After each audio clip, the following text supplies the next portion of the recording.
Are you here to help find the baby Saurians? And I'm Toba. You must be the helpers that we've been waiting for. It's nice to meet you too, but we're just passing through. Oh, but Uncle Sanka said he was gonna send some of his friends over to help us. You sure he didn't mean you? Yeah, sorry. Whatever this is about, it sounds like you've got the wrong end of the stick. Wrong end of the stick? Darn it! We've been tricked, Huni. I should have known that Glasses guy was a con artist. What are we supposed to do about the baby Saurians now? Time's running out. It's okay, Huni. Don't worry. Why don't you tell us what happened with these baby Saurians, huh? There's been a lot of unrest in the tribe lately, and my dad's Saurian got injured. Her name's Nana, and she has 3 little babies. After what happened to Nana, her babies were so scared that they ran off and hid. I'm really worried about them, so I decided to go look for them. If Nana is your dad's Saurian, why isn't he the one looking for them? My dad's one of the elders, so he's busy getting ready for Turnfire Night. It's a really important ceremony, more important than this, anyway. I'm not supposed to be out here either, but I snuck out without telling him. I didn't think it would take very long, but then that guy we ran into made us tell him loads of stories, and it wasted so much time. Yeah, he was so selfish. He doesn't have a heart. It's all right. Don't let him get to you. We're here now and we'll help you because we care a lot, don't we, Traveler? They should be. I already managed to find their tracks, and it seems like they're hiding on the cliff. Really? Wow! Thank you so much, Mr. Traveler and Miss Paimon. Awesome. You gotta be careful out on the cliffs, though. They're really steep. Even grown-ups have trouble climbing them.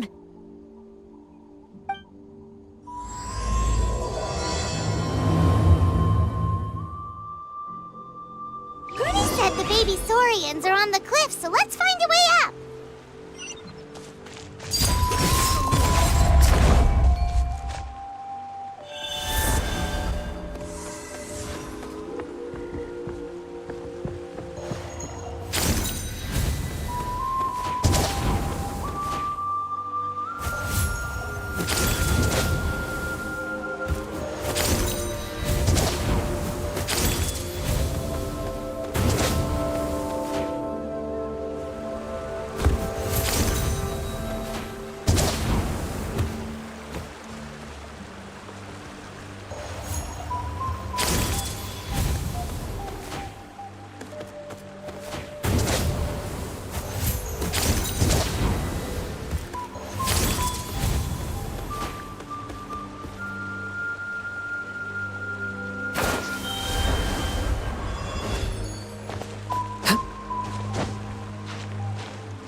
We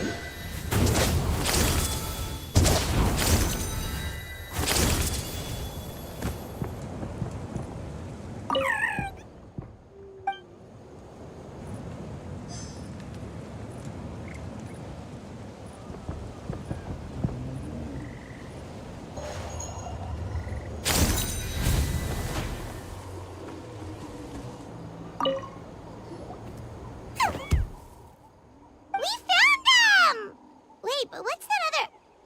Well, if it isn't the gruesome twosome who wormed their way into our servant circle of friends. Still awestruck from the last time we met? Would that be why you hastily scrambled up here to pay your respects the moment you saw us? I suppose we can't blame you. Such is the spell that our majesty casts on our minions. Very well. You heathens leave us no choice. The almighty Dragon Lord, Kahula shall grant you the audience that you seek. Come, pucker up. You may now kiss our feet. Wait, aren't you like Kenichi's sidekick? What the heck are you going on about? You're somehow managing to be even more annoying than the last time we met. Silence! Who are you calling sidekick? We are the Dragon Supreme, sovereign ruler of the Nation of Flame. We shall have you know that last time, were it not for Kenichi's earnest pleading on your behalf, you would have received not a single word of mercy. Oh, come on. You talk big, but Kenichi clearly has you under lock and key. That's more like it.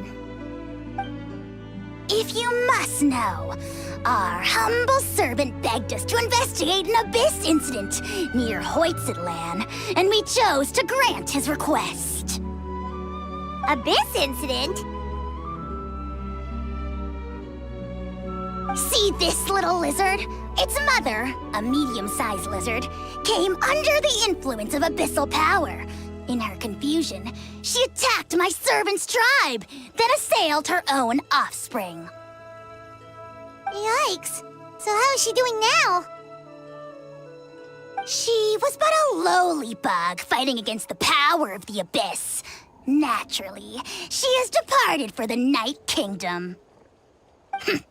Such a fragile creature.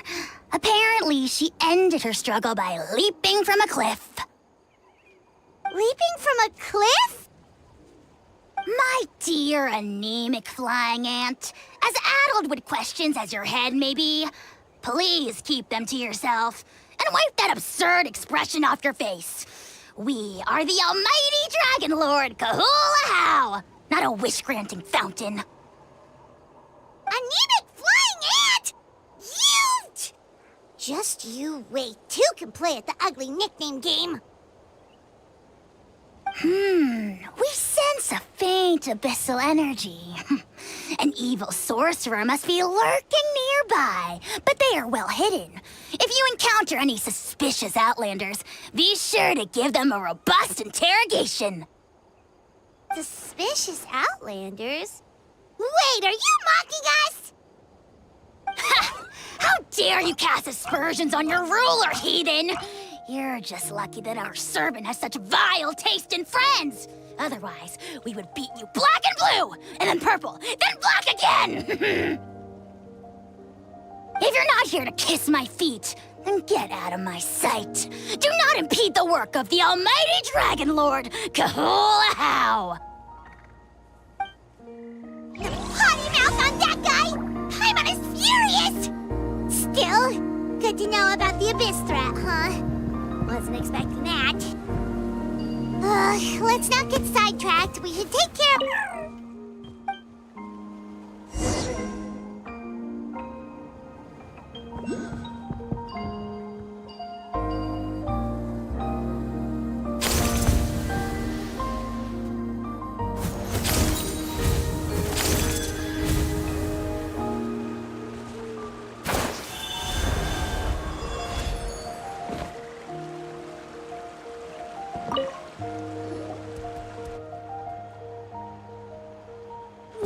Wow, you're back already?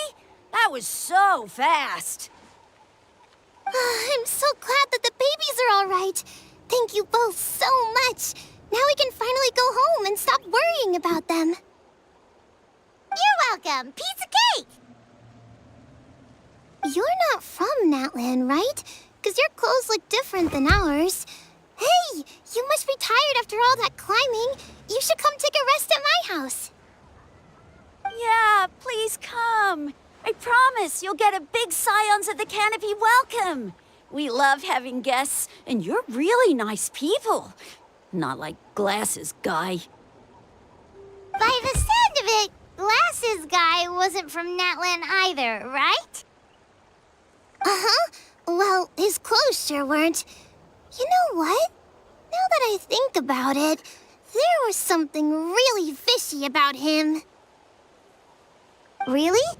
Maybe he was the suspicious outlander that Ahau mentioned.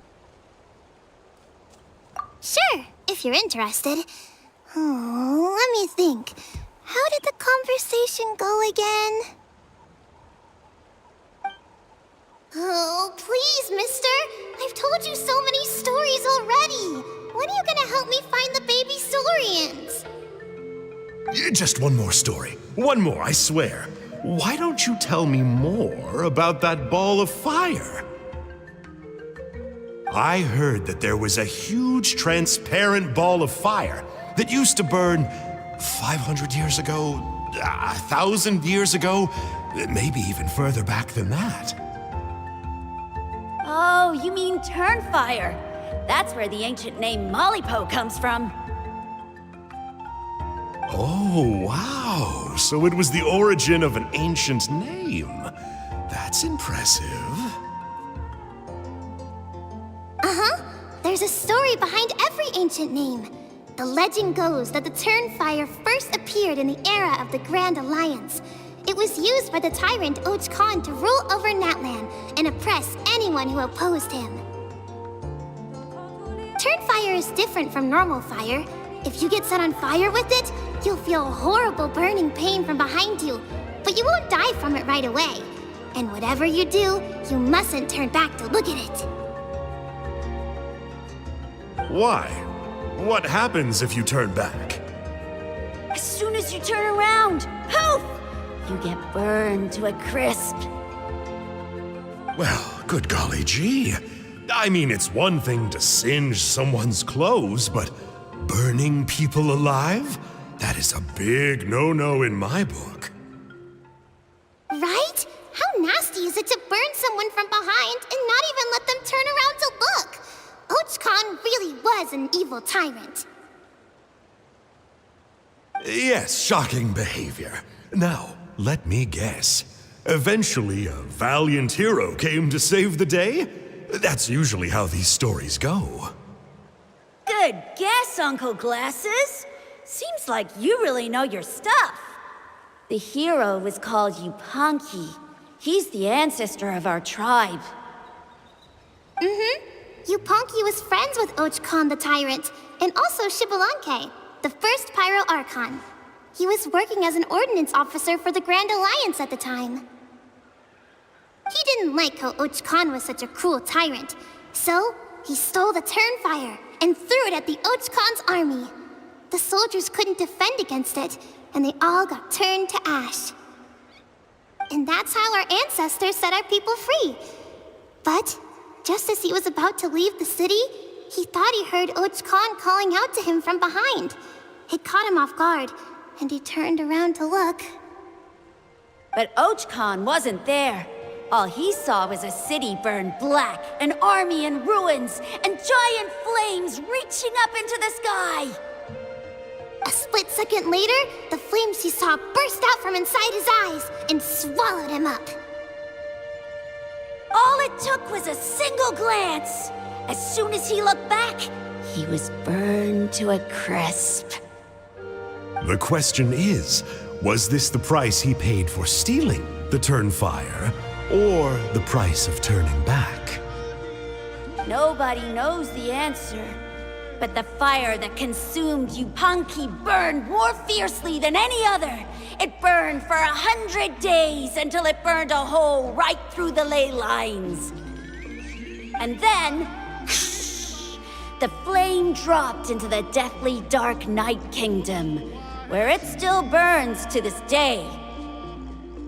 The grown-ups say that it lights up the path that leads to the next life. But for the dead to be reborn, they have to accept the flames and be purified by the fire first.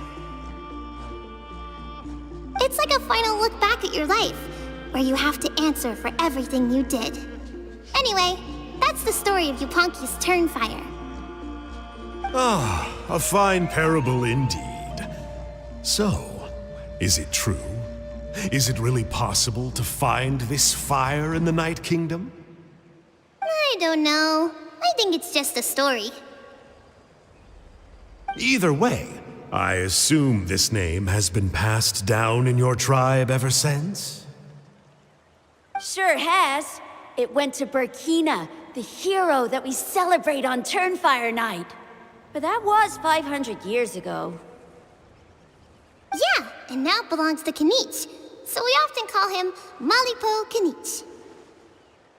Kinich, huh? All right, Uncle Glasses, that's enough stories.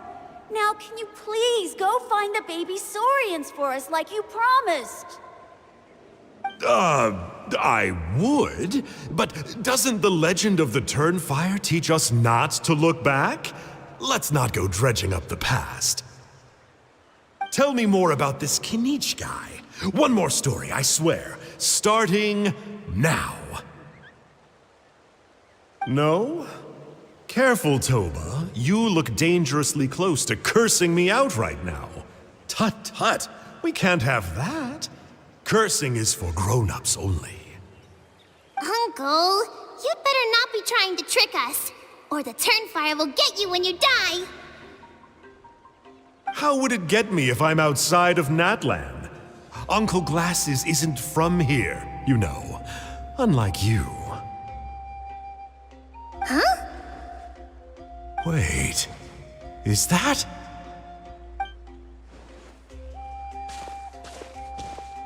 All right, kiddos. I'm a man of my word.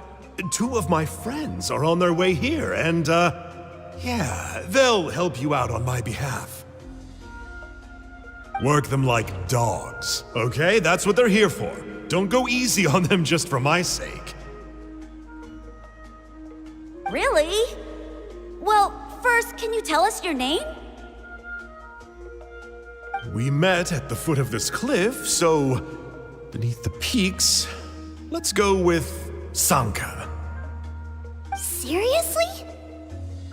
If you don't believe me, turn around and see for yourselves. They're right behind you. Huh? Where? Oh, wait! Uncle Sanka, where did you go? Yeah, definitely a fishy character. It sounds like he was digging for info about the ancient names. Yeah, and not only that, but he betrayed us too. He'll pay for this. All he got out of us was some stories, though. What's the worst that could happen? Traveler, maybe we should go tell Kinich about this. Ahau says he's investigating it, but he's a bit of a loose cannon. We probably shouldn't take him at his word. Huh? You know Kinich? Not very well, but we have met him before, and one time we had a meal together. Aw, man, I'm so jealous. I never even spoken to him. He's so cool. He's the Saurian hunter, and he has a really awesome ancient name. Me neither. I don't think my dad really likes him, though. He always tells me to stay away from him. Probably because of that little creep he always hangs out with. He's nasty, and he's so full of himself. Oh, the creep who calls himself Kahul Ahau? Yeah, we've had the pleasure of meeting him too. He sure loves pushing people's buttons. Exactly. I don't know why Kenichi partnered up with him. Why didn't he pick me instead? Uh-oh! Huni, look how late it is. We've been out way too long. We better get home now or we'll get yelled at. Oh, yikes. You're right. Okay, well, this path here leads to our settlement. If you decide to visit, remember to come to my house. If there's anything you need, my dad can help get it for you. Hope to see you soon. We gotta run. Bye for now.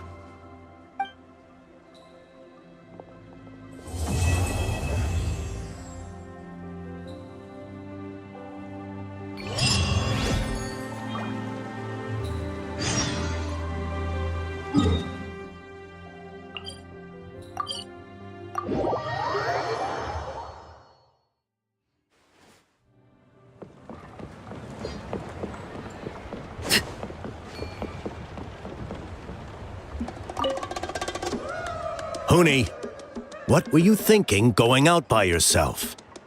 Don't you know how dangerous it is?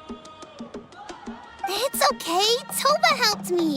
And we met some kind strangers who helped us. And Kind strangers. What made you so sure they were so kind, hmm? I suppose they had kind stranger written on their foreheads. yeah, actually, they did. In big, bold letters. Don't talk back to me. The Mountain King problem still hasn't been solved. What would I do if I lost you, too? No They were good people, Dad. Dinner or no dinner. Hello again, Huni. It's Miss Paimon and Mr. Traveler. Dad, it's them. They're the ones who helped me. And I promised we'd take care of them if they came to visit. Oh, so you're the kind strangers. Well, I'm Trinidad. Apparently you helped my daughter today.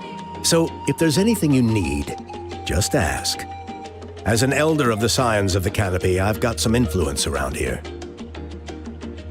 Now, I trust that you're sensible people who know better than to take advantage of their host's generosity. Yep, just helping a neighbor. We're not looking for anything in return. Oh? Well, let's hope so. Dad, please! They're not bad people. They've eaten at the same table with Kenichi before. Be nice to them. Kenichi? Wait. I heard that two mysterious travelers from afar helped the Pyro Archon to solve the crisis our nation was facing. Are they you? And Paimon's the other. I do apologize. A lot's been going on in our tribe lately, and I suppose the pressure must be getting to me. I can't believe I was so rude to you. I feel ashamed. We got off on the wrong foot. Can we start over? Oh, now we're talking. Seriously, though, don't worry about it. Already forgotten. We're just happy to see Huni got home safe and sound. You've just arrived, I take it? It would be my honor to give you a hero's welcome tonight. Careful now. That's quite an about face. We've heard that kind of thing can lead to spontaneous combustion around these parts.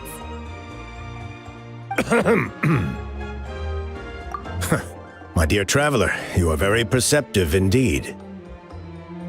Go inside now, Huni. Dad's got some important business to discuss. Okay. Look after Mr. Traveler and Miss Paimon. They're very special guests. Well, we'll hear you out, but we can't make any promises that we'll be able to help. This is a matter of utmost importance. Please allow me to explain.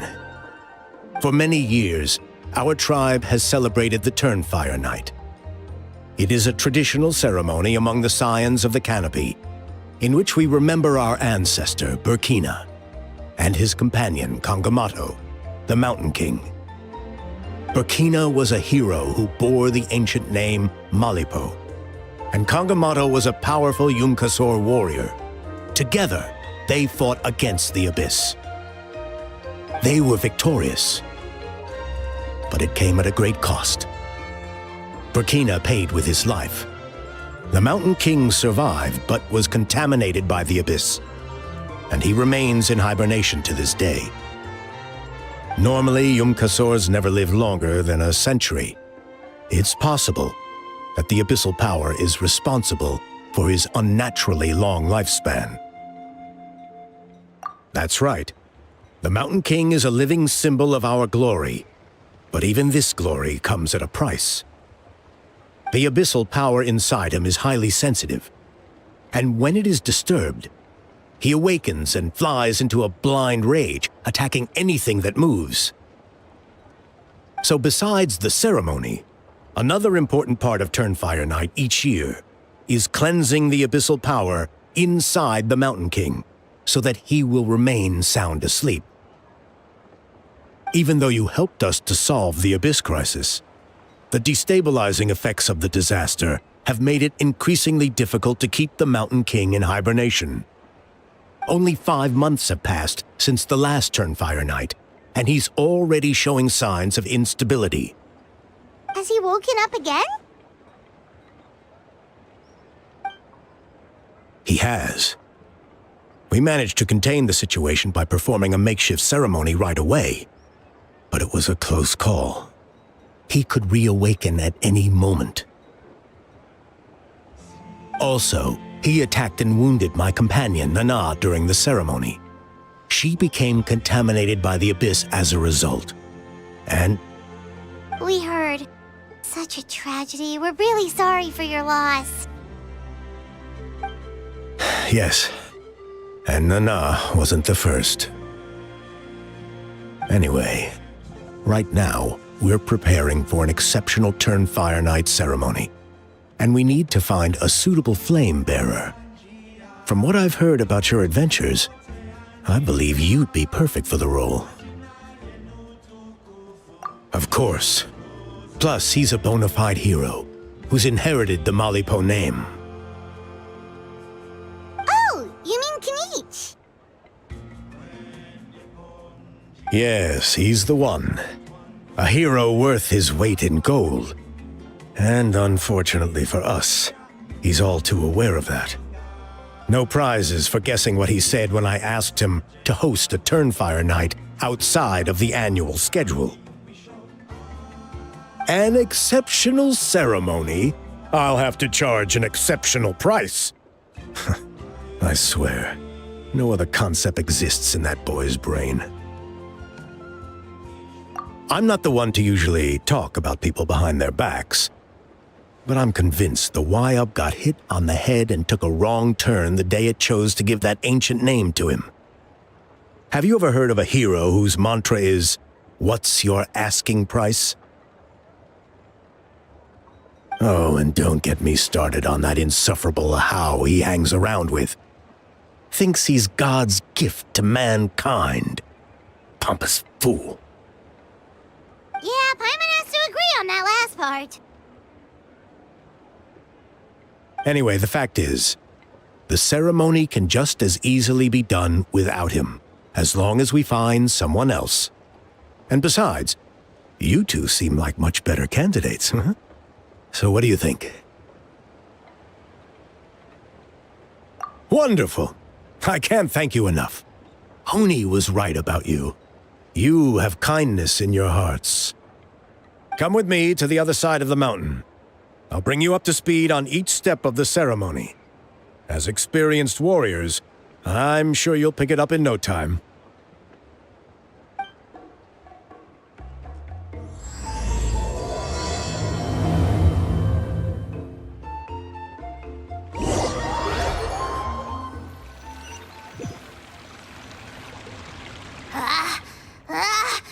Achoo! Curses! Who dares insult the great Kahula How behind his back? Oh, great Kahul Ahau, bless you. Shut your filthy mouth, worm of the abyss! Your putrid words defile the air we breathe. You make the almighty Dragon Lord, Kahula sick to the stomach. Speaking as a member of the Abyss Order, that's music to my ears. Exactly the kind of reaction we're going for. But on a personal level, I gotta say, it's pretty hurtful. Ugh, never have we heard such brazen blustering from someone who is inches from death. Up yours, Four Eyes! We spit in your face! Okay, well, that I am at a loss to explain. How do I manage to stay so chirpy and cheerful? I can only guess it's some kind of powerful magic. But I digress. Mr. Kinich, I admit it, you, sir, are a legendary hunter. Still, the only reason you caught me is that I was reluctant to run away. You see, I'm very interested in the lore of your tribe. Okay. Is that it? Kay? Aren't you intrigued to know what it is about you guys that prompted a visit from the Abyss? It's the extreme sports! The other day, I narrowly avoided getting hit by a very brave soul who just leaped off a cliff. I think you call it bungee jumping? Anyway, I was very impressed. That is what I call embracing the spirit of adventure. Look, I even did a painting inspired by the bravery and freedom of the scions of the canopy. You scum-sucking swine! Ugh, I swear, if you go bungee jumping, it'll be without a rope! Head first off the tallest cliff, with a band of hunters on your tail, and nowhere left to run, and a bottomless cesspit waiting for you on the ground. You say that, but I get the sense that Mr. Kinich isn't planning to take my life right now. On top of that, I'm tired of spying on you from afar. So why don't we just negotiate a comfortable operating distance that works for both of us?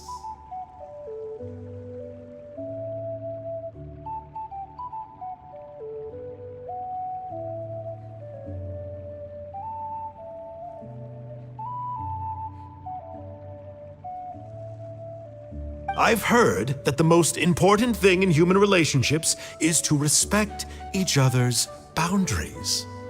What do you say, Mr. Kinich? Or you could tell me what it is you're really after. What? And then I'll name my price.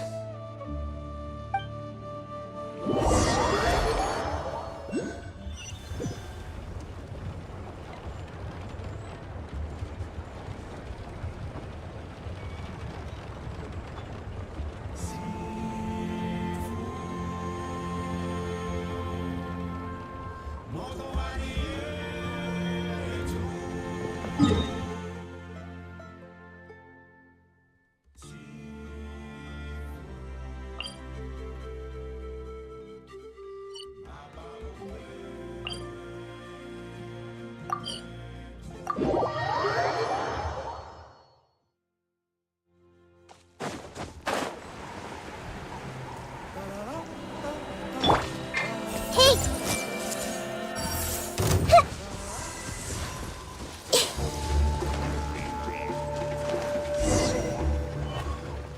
There's still some residual abyss contamination. No surprises here. No doubt that explains the Mountain King's recent activity. See those torches over there?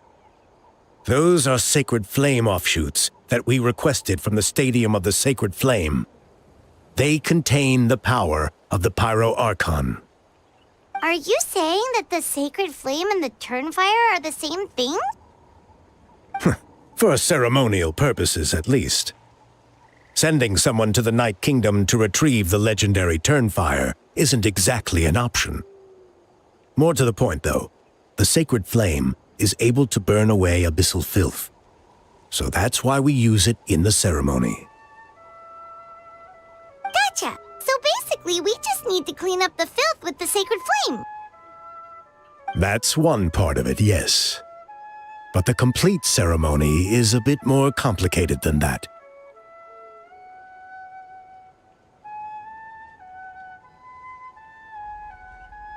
First, the flame bearer must collect the kindling of the sacred flame from the starting point. Then use a grappling hook to fly up into the sky and light each of the sacred flame pillars.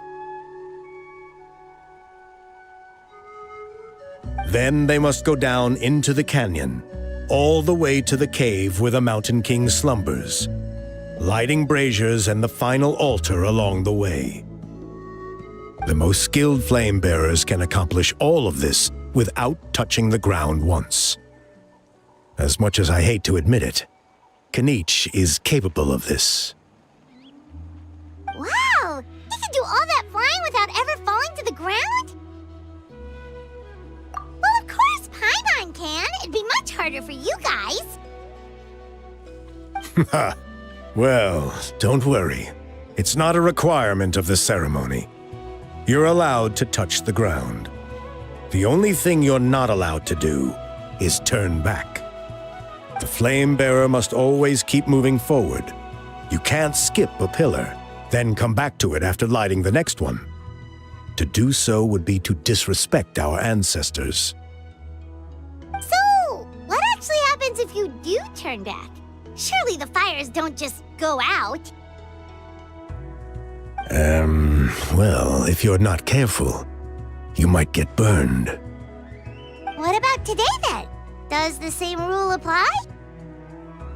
Oh no, don't worry. Today is just a practice. The order doesn't matter.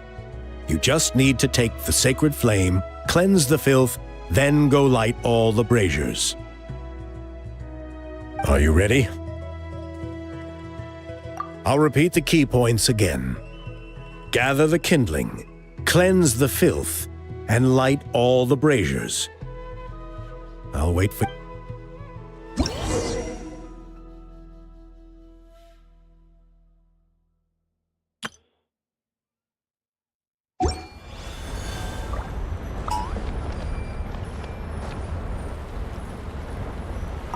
Alright, let's use this kindling to complete our mission.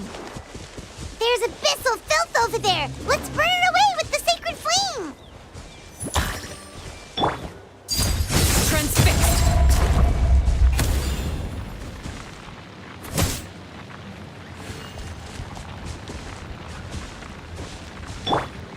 Let's get it on!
Everyone hold hands. Everlasting as the moon, laid bare.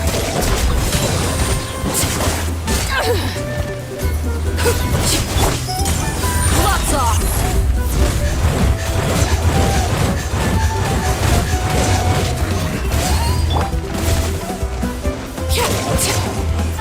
I hear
can't be all the braziers. Let's regroup with Trinidad.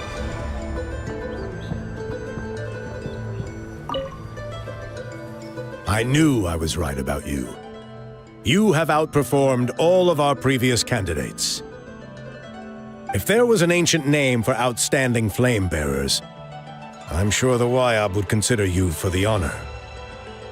Yeah, although it would probably take Paimon Halo juga, quite a Bang bit Sora. longer.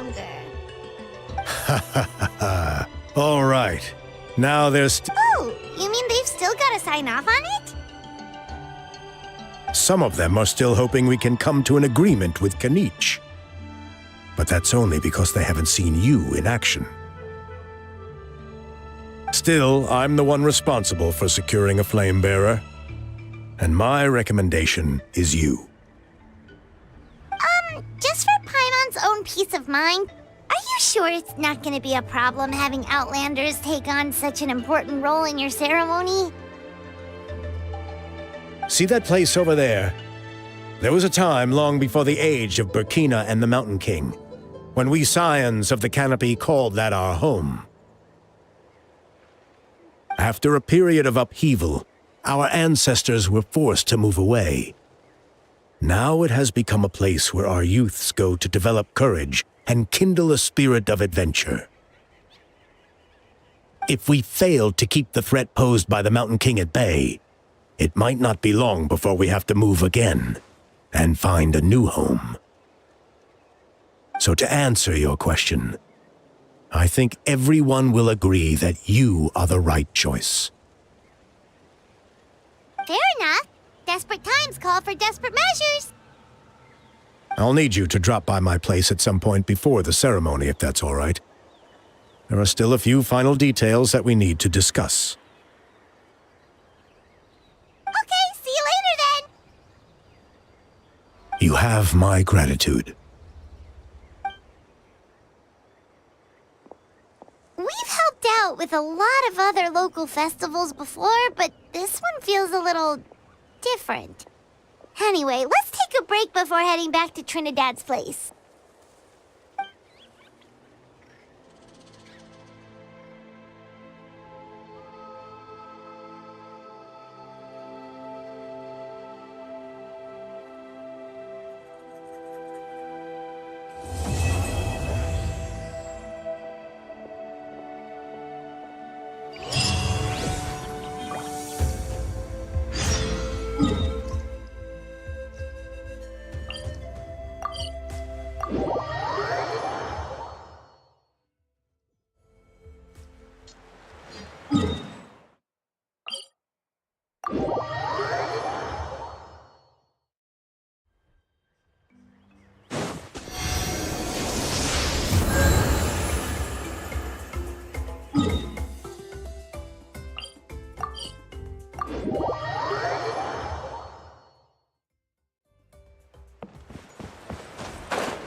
Traveler, Paimon. Kanich! Fancy meeting you here. We've actually been looking for you. I'll get straight to the point. I hear you accepted a proposal from Elder Trinidad. Oh, the, Turnfire Knight, you mean. You were still his first choice. It's just... Oh, jeez. It's not what it looks like, promise. Chill, it's cool. I only mention it because there's something you should know. And I suspect Elder Trinidad hasn't been completely forthcoming with you. His true intention is to resolve the Mountain King problem once and for all.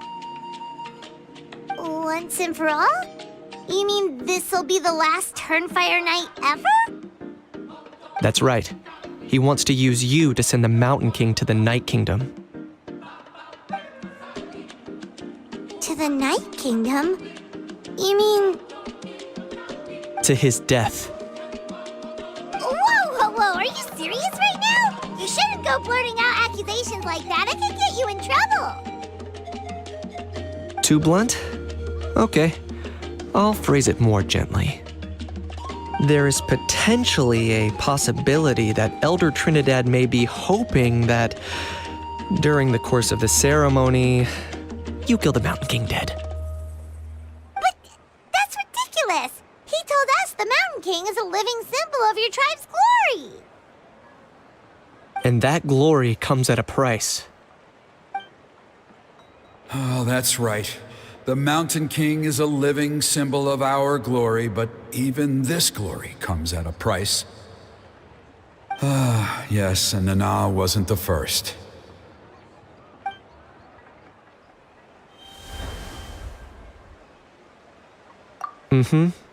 She likely won't be the last to lose her life either. Still, is killing the Mountain King really the only way? It seems so extreme! The Mountain King is a unique case when it comes to abyssal contamination. It's eaten away at him for so long that it has consumed him entirely, and the damage is irreversible. That evil power has both driven him insane and kept him alive over the centuries. So to look at it one way, once it's completely purged from his body, the Mountain King will finally be able to rest in peace. In past ceremonies, we've only purged around half of the abyssal power.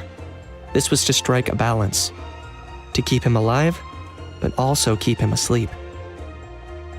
Trinidad didn't say anything about how much power he wanted us to purge, but he did say there were some more details to go over before the ceremony. Then it sounds like you'll know for sure soon enough. If he really asks us to kill the Mountain King, what should we do? I know this must come as quite a shock, so I suggest you act like you didn't hear anything for now.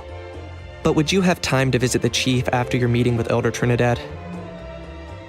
I'd like to make a deal with you. What kind of deal? One that comes at a very reasonable price. I'm sure you have plenty of other questions, but we can talk more later. Good. See you soon.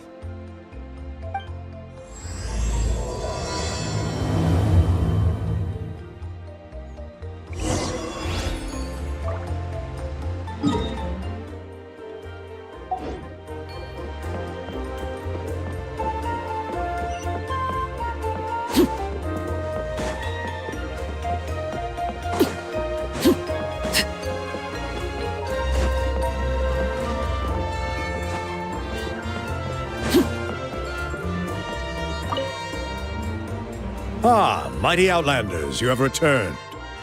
Did you have a good rest? It was, pretty good, yeah.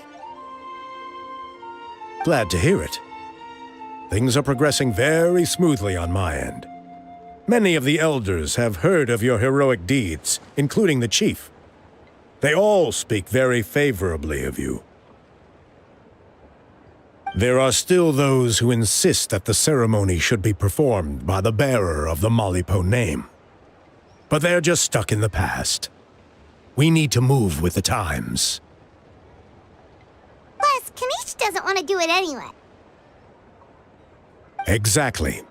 So now, it's time for us to discuss the finer details of the ceremony. We covered the fire-lighting part of the proceedings yesterday. The next part is the purification of the Mountain King.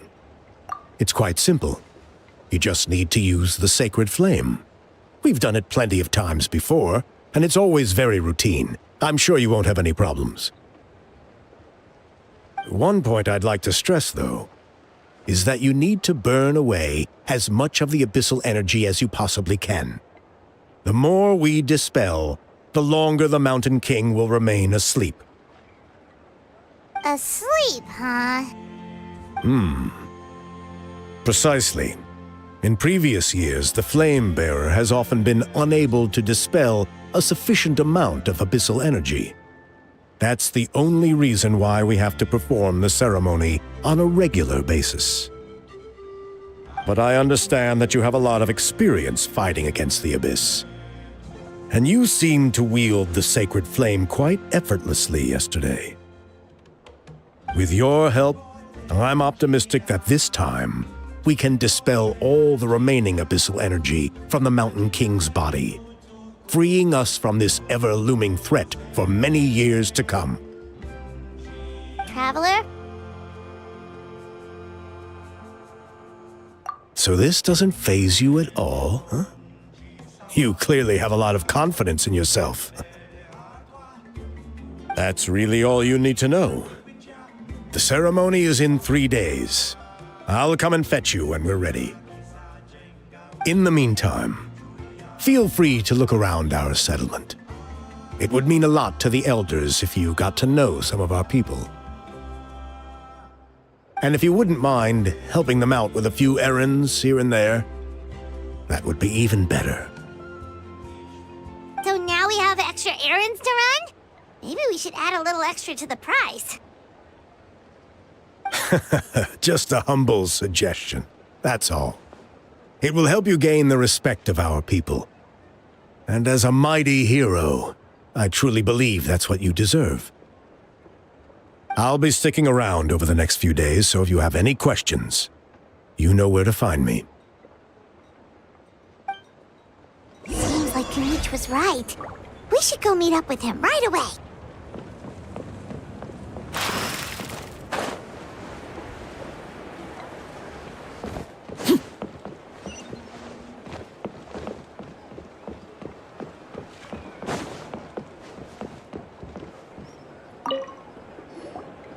Ah, you're here. Kinich, Elder Trinidad said that... I can tell. It's written on your faces. Is that the Traveler and Paimon? Forgive me for not being there to welcome you on your arrival. That should have been my duty as chief. Hello, Chief Waina. I only heard the news from Trinidad yesterday, so I asked Kinich to invite you over for a quick chat. I believe Kinich has already filled you in, so I'll get straight to the point. Firstly, I fully endorse your appointment as flame bearers for the upcoming Turnfire Night. However, I would like to request that you take steps to ensure the Mountain King's safety. Every child of our tribe grows up hearing the tales of our heroes, from Yupanqui the Firebringer to Burkina and the Mountain King who fought against the Abyss. This is our history and our heritage, the source of our pride and the center of our faith. To kill the Mountain King would be to destroy our spirit. I would never be able to face our ancestors in the Night Kingdom. Nana's death was a great tragedy, and I do not blame Trinidad for the actions he has taken. Nevertheless, I cannot allow any harm to come to the Mountain King. The very roots of our identity are at stake. My honored guests, please give this matter your serious consideration. Perhaps there is, but despite all our attempts to contain the situation over the years, we've not found it. Right now, I should like to hear where you stand on this matter. Though I sense that your mind is not yet made up, I'm still comforted by your words. There are 3 days left before the ceremony. I hope they will bring you clarity. So, Kinich, earlier you were saying that... Let's walk and talk. I'll show you around the tribe. That works too. Paimon needs to get some air after this.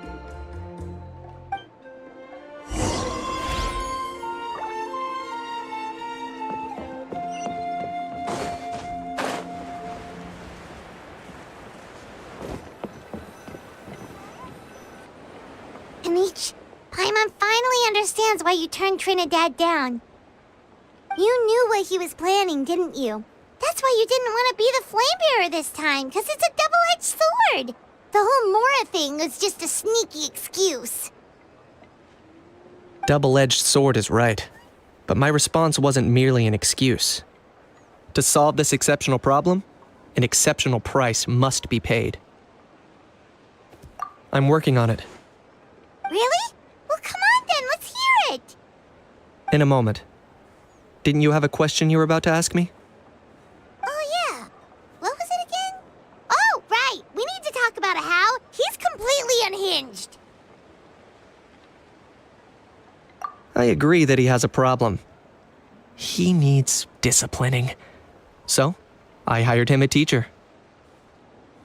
You got him a teacher? Oh, Paimon would love to see him get scolded for bad behavior. Anyway, moving on. When we ran into a house, he said you two were investigating some abyss thing together. Is that related to the whole Mountain King situation? Yes, that's the angle I've been working on. I'm a saurian hunter, but I occasionally hunt the abyss too. One time, I was pursuing some purple demonic dogs when I accidentally entered a hidden space. I did some research after the fact. Apparently, they're known as beastly rifts, and there are many of them of all different sizes. That's where those purple dogs were coming from. So, if we can locate one of these beastly rifts, clear the monsters out, and move the Mountain King inside, he'd be able to continue living, but without posing a threat to the tribe. whoa, that sounds kinda crazy. Would it really work? It's not without its risks, of course. There's a lot of unknowns in the equation. For instance, for all we know, a prolonged period inside the rift could make the Mountain King's condition worse. Still, we desperately need something like this, even just as a temporary measure. You've seen the conflict the issue is causing in our tribe for yourselves, and believe me, it's been a long time coming. The chief is adamant about keeping the Mountain King alive, whatever happens. Paimon can understand. It's less about the Mountain King and more about preserving your culture and heritage. Yes, but on the flip side, you've got people like Elder Trinidad, who is more concerned about protecting the people he cares about, now and into the future. And he has every right to take that view. It's one thing to try and preserve the last remnants of a glorious past, but making your kin pay the price for it? No one can seriously tell them that's a fair trade. You're right. There's no easy answers here. Let's leave that to one side for a moment and assume we go with your plan. How do you actually intend to find one of these beastly rifts? Because at least in our experience, the dogs open the rifts when they want to attack us, not the other way around. I think I know a way. You have any better ideas? Not at the moment, but it just feels like using the power of the Abyss for our own ends isn't gonna end well. After all, the Abyss is what turned the Mountain King into a monster in the first place. People are gonna think you've lost your marbles. If it doesn't end well, then that's the price we pay. Everything in the world comes at a price. Even when Yupanqui the Firebringer stole the Turnfire, it cost him dearly. The Mountain King's erratic outbursts have brought tensions within the tribe to a boiling point. Unless this gets resolved quickly, everyone will be stuck in a stalemate. Alright, so what's this deal you wanted to make with us? We're hardly experts on exploiting abyssal power. All I need you to do is keep people away from me. I'm getting harassed on a daily basis by people trying to convince me to be the flame bearer. I can't afford to waste all my energy dealing with them. If you help me out, there'll be a gift for you in return. Ooh, what kind of gift? Something well worth your while, I'd say. Just keep doing what you've been doing. Ingratiate yourself with the tribe's people, so everyone comes to terms with the fact that we have a new flame bearer. That way I won't have an endless stream of people coming to beg me to join the ceremony, and I can focus on finding a way to summon the beastly rift. Then, when the day of the ceremony comes, we'll move the Mountain King into his new home. Still sounds pretty crazy. Even for a daredevil like you, that's dangerous. And even if it works, what if neither Chief Lina nor Elder Trinidad are happy with it? Have you thought about what you'd do then? At least the two of them would finally be on the same side of the issue, leaving only me on the opposing side. The tribe needs leaders like them far more than a saurian hunter for hire like me. Can I take that to mean we have a deal? For sure. And who knows? Maybe we'll come up with an even better solution to all of this in the next couple of days. Great. Well, for the next couple of days, please spend some time among the tribe and lend a hand wherever you can. I'm sure everyone will be swept off their feet when they meet our new flame bearer. Good luck to us both.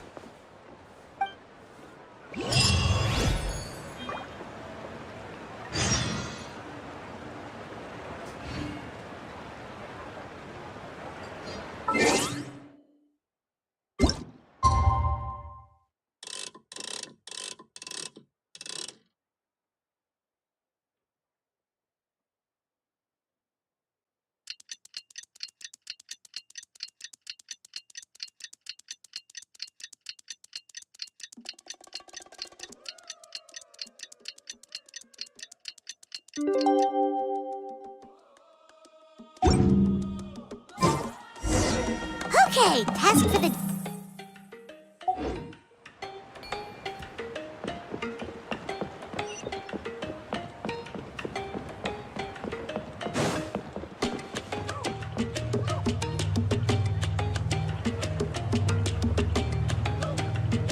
Pony, how can you call the Mountain King a monster? Because he hurt a lot of people. And look what happened to Nana. But it wasn't on purpose. The Mountain King is sick, that's all. He's been hurt by the abyss. That's true. But the fact remains that he's now a threat to all of us.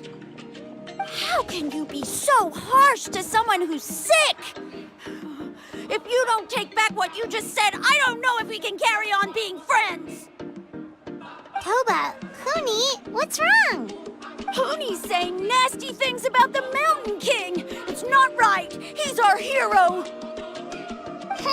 Once upon a time, maybe. But not anymore. Yesterday, maybe, but not anymore. Toba? Fine. I guess my dad is right. Things change, and you just have to accept it and move forward. As of today, our friendship is over. There's no going back. Oh, come on, cut it out, you two. We have some great news to tell you.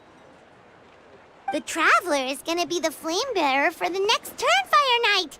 He's gonna do a beautiful ceremony and cure the Mountain King's illness for good. What? Really? So that's what my dad wanted to talk to you about? To be fair, from what we saw the other day, you are pretty good at climbing cliffs.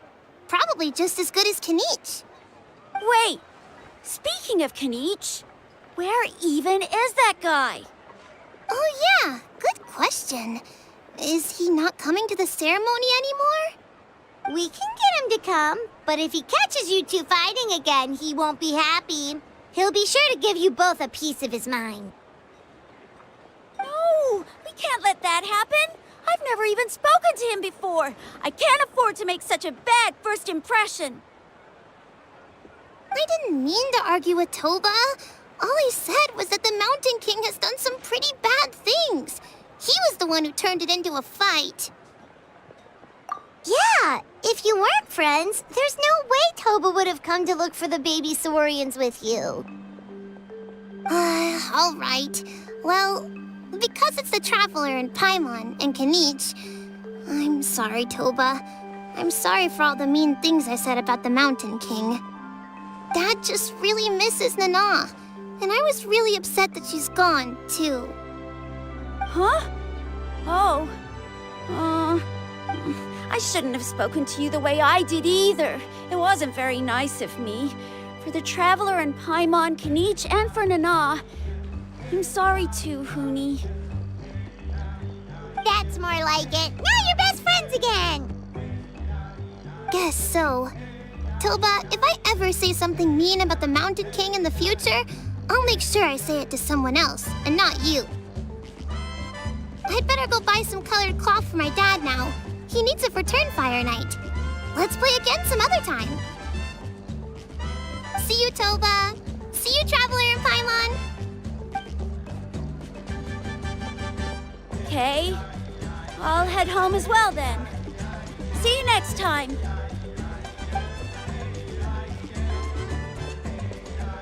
Okay, take care, you two.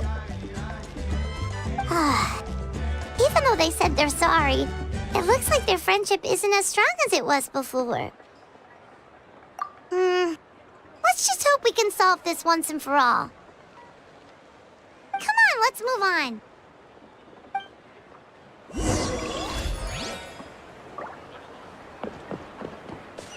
Huh? What's going on over there?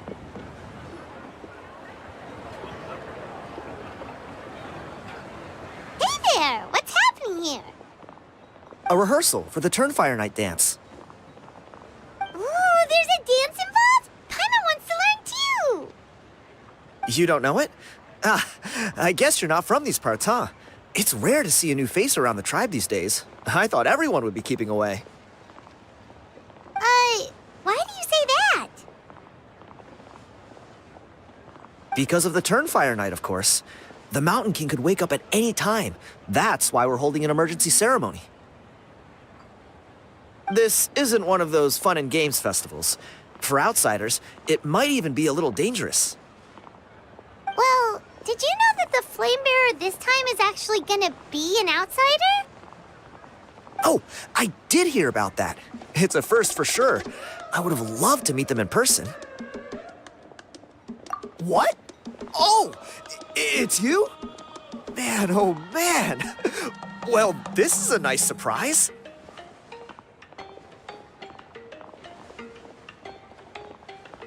It's funny. I was just thinking that I'll probably miss out on meeting the new Flamebearer since I'm not taking part this time around. Then suddenly, there you are. Must be my lucky day. You're not taking part in the Turnfire Night? How come? You're not an outsider too, are you? You must be joking. Watch this.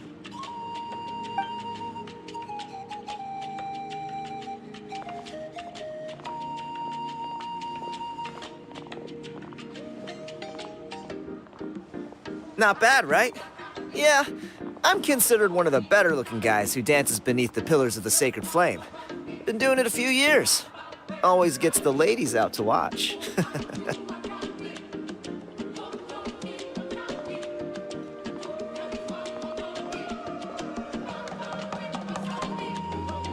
Oh, very impressive. So why'd you quit?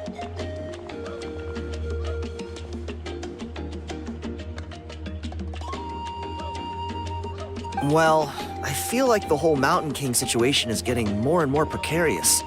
It's just not safe here anymore. One of our elders' Saurian companions even lost her life not long ago.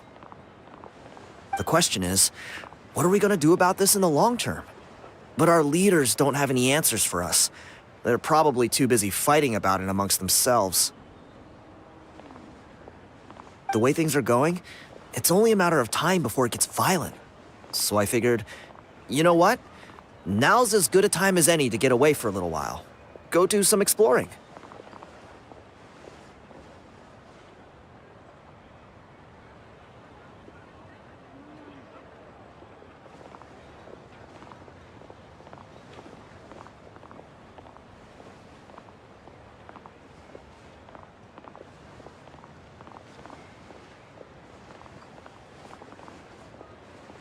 You look a little disappointed. Disappointed? Nah. It's a great opportunity to go see the world. As every male scion of the canopy knows, wherever you are and wherever you go, the only way is forwards. We take pride in that. I won't forget my roots.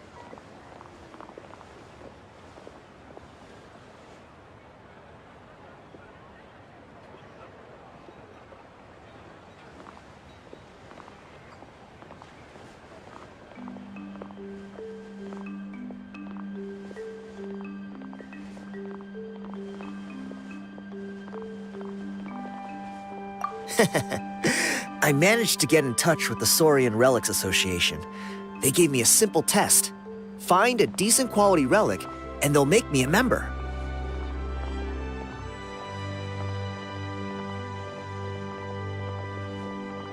What's the Saurian Saurian Relics Association. You've never heard of it?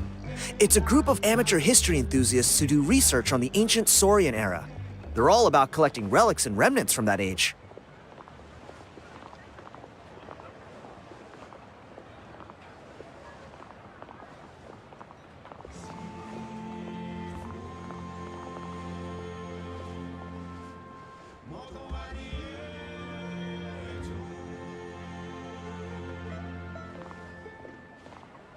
Speaking of which, the guy who was Flamebearer before you, I've heard that his Saurian buddy comes from that time.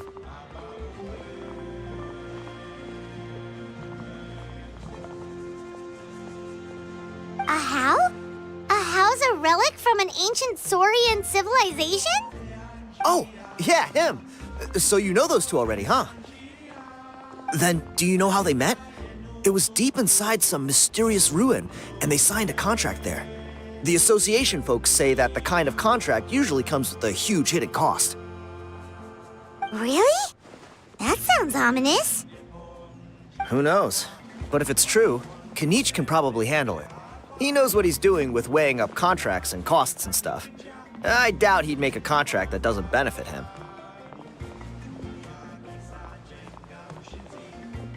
Strangely enough, I actually happened upon a strange mural a while back, and it looked to me like it was depicting a Saurian and a human involved in some kind of... Oh, does that count as a relic then? You bet it does.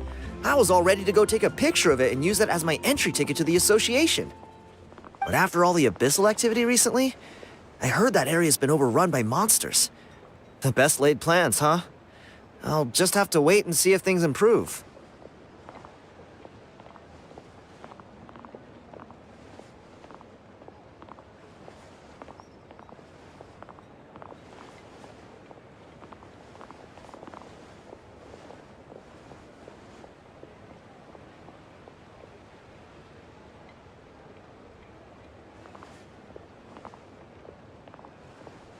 Or, you look like you know your way around a fight. I don't suppose there's any chance you'd be able to help?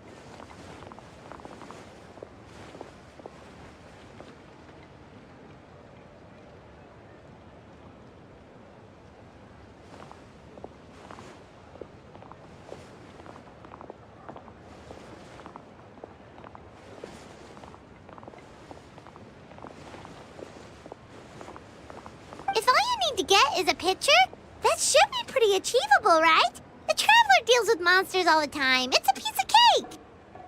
Wait, you're seriously gonna help me out? Come on, it's no big deal.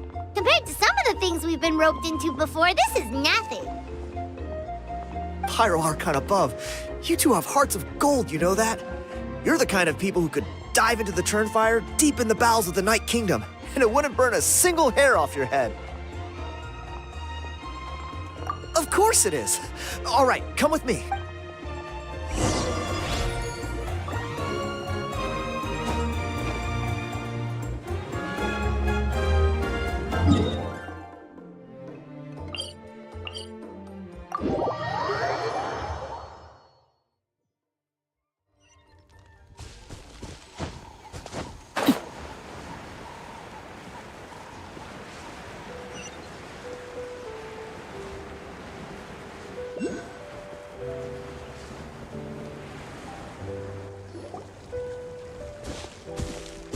There it is.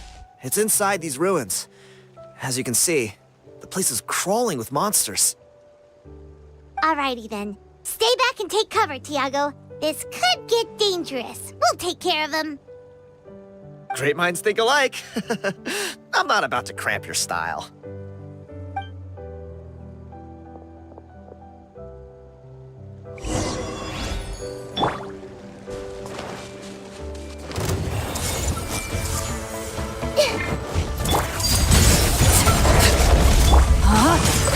Let me weave you a verse.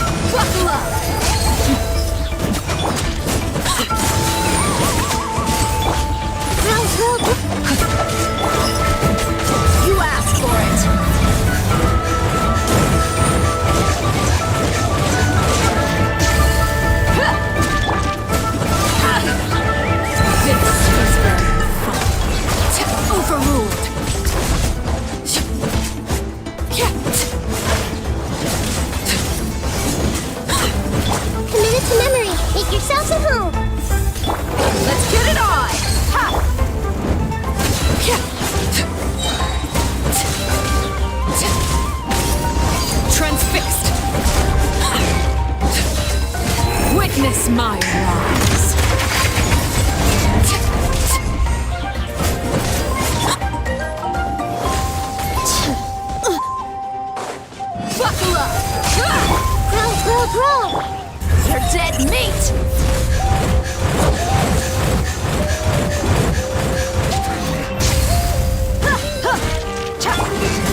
That should be the last of them.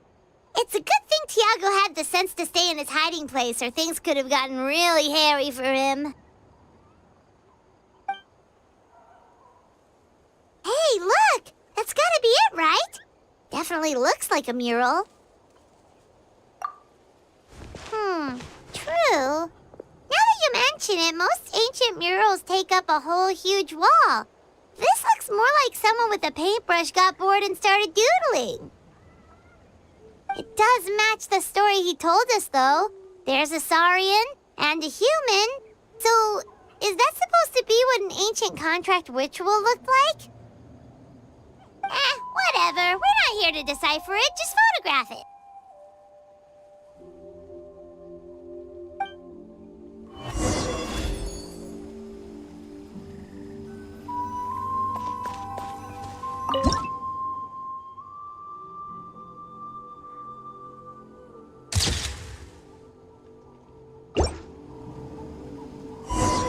That's a wrap. Let's take it back to Tiago.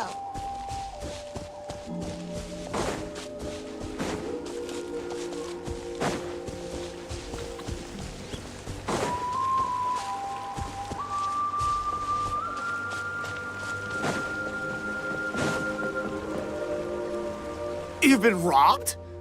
Oh, Ponche. And I thought my luck was bad. Oh, I put blood, sweat, and tears into that, and now I've got nothing to show for it. Some gap-toothed goon stole it from me.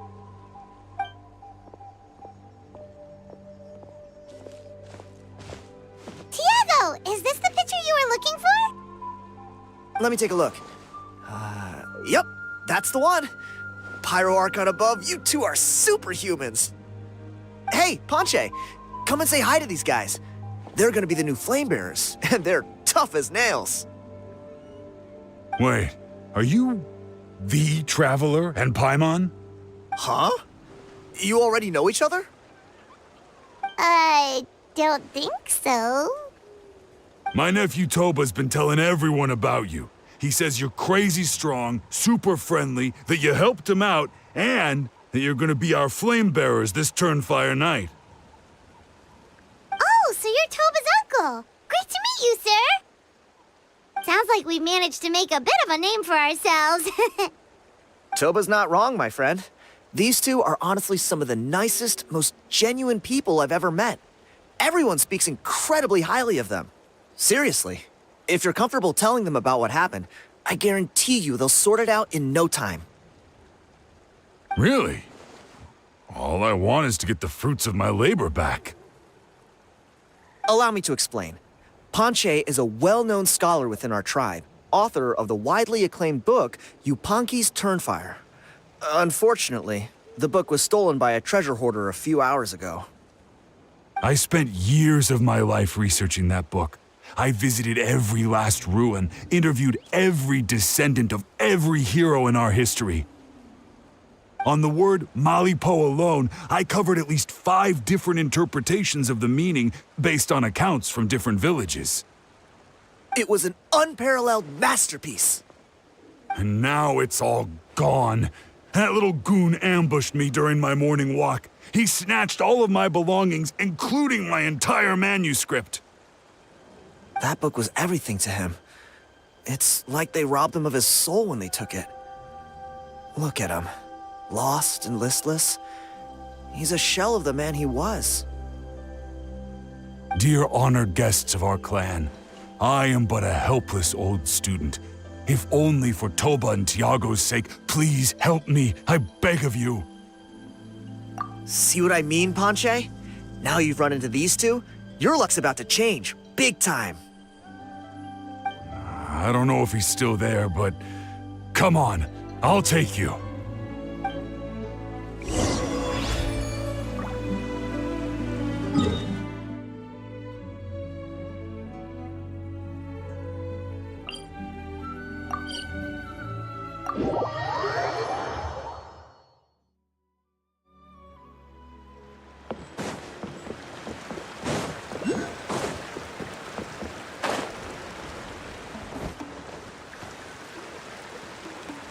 Hey! You thieving rat! Give me my things back!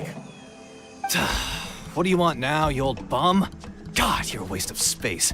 Prepare to get shoved butt first into a tree hollow. Oh, what's this? Brought a little bodyguard with you, huh?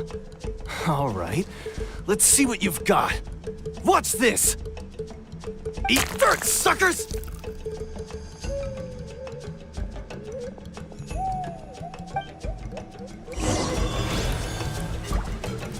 Hey, he's trying to get away! You good? Let's chase him down!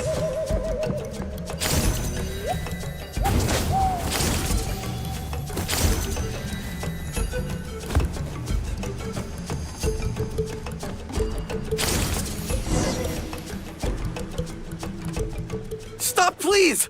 By all the warriors, heroes, gods, and kings, I can't run any longer! Please, I don't have your stuff anymore. Have mercy. Oh yeah? Well, where is it then? I threw it away. You threw it away?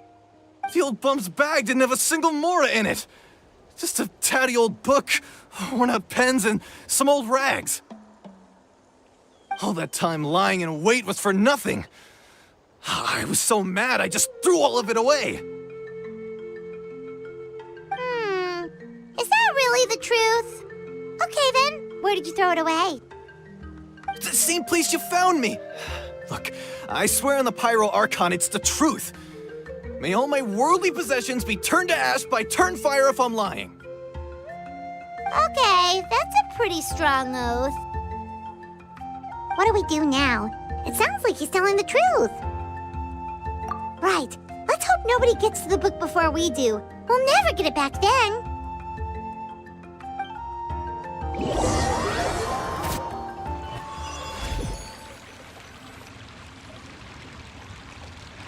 Although the Turnfire is a heroic symbol in Huitztlan, it always comes with the more ominous implication of eventual tragedy. This holds true for all bearers of this ancient name in recorded history. Each one of them died of non-natural causes, as if the specter of the Turnfire was always lurking in the background. This appears to suggest the existence of some higher power that is always watching the name-bearer, examining their actions, and eventually demanding payment in return. None can escape this payment, unless, perhaps, they could honestly swear by Turnfire to never make a single mistake in their entire life. Yupanqui's Turnfire. What an incredible work on ancient name philology. I can't believe it was just lying there for me to take. Let me see, the author is Panche. Nice. A gentleman and a scholar. Silence, book muncher. The great Kahula will suffer your droning voice no longer. Do you truly find no joy at all in perusing such rich historical records? Joy? What joy is there in this pointless drivel? Well, it makes a pretty shocking prediction. Every bearer of the ancient name Malipo eventually meets a grisly end. Maybe that's the price you pay for the name that means price? What? You're saying Kenichi will die a violent death? So I'll finally get to take over his body? When will that glorious day arrive? The great Kahula demands to know! Wow, you are just irredeemable, aren't you? An agent of chaos down to the core. You make us Abyss Order folks look like saints in comparison. Silence, maggot! To presume that anyone compares your kind with the great Kahula is sheer vanity. And if that day ever comes, oh, your doom will soon follow. You don't need to lecture me about Doomsday. Here's what I know, based on countless historical texts. all civilizations will be reduced to rubble by the passage of time. From ancient kingdoms to heavenly thrones to worlds beyond, there are no exceptions. But from the ruins of every civilization, the dust will rise and never settle, thus transcending the confines of time. That dust is what we call a civilization's spirit. And you, great Kahul Ahau, are one such speck of dust from a bygone age. I've paid dearly for the chance to observe you up close. Now, let me take a good look at you. We'll see whether any memories of that age still remain inside you.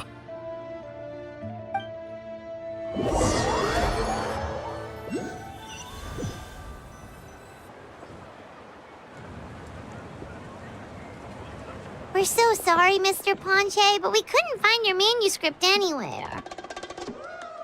Does that mean all of my hard work was for nothing? You gotta stay positive, Ponche. You might have lost the book, but the brains behind it are still intact. Surely you remember the main points at least? The whole reason I worked so hard to get it finished before the Turnfire Night is because I hoped that maybe it might help us find a way through these trying times. But now, well, not exactly. But I thought my research might at least be a starting point. Oh, really? So what did you find out in your research? I think the key to all of this lies in the power of Malipo. Ponche, you know as well as anyone that ancient names don't hold any real power. Symbolic power doesn't count. You're right, but Malipo may be a special case. Given that it first arose in the era of the first Pyro Archon, it might contain remnants of Shibalanke's power. Yeah, I remember that story. My grandpa told it to me when I was a little kid. Maybe you're the special case. Most kids stop believing in that stuff by your age. I'm not talking about childhood superstitions here. There is evidence. Like what? Like the fact that the Mountain King is still alive. Everyone attributes that to the power of the Abyss. But there's more to it than that. The key factor is that Burkina summoned the power of Malipo at the cost of his own life. If you don't believe me, then answer me this. How many other creatures can you think of who lived longer, not shorter, after being contaminated by the Abyss? Traveler, different situation but similar idea. Doesn't this remind you of the hilly... So, I came to the conclusion that Malipo must refer to some mysterious ritual involving a tit-for-tat exchange. It began with the first Pyro Archon, fell with the Grand Alliance, then was buried in the Night Kingdom.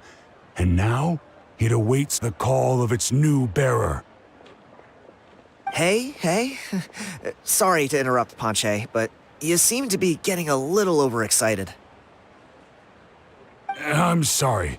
I was originally planning on presenting my findings to Kinich.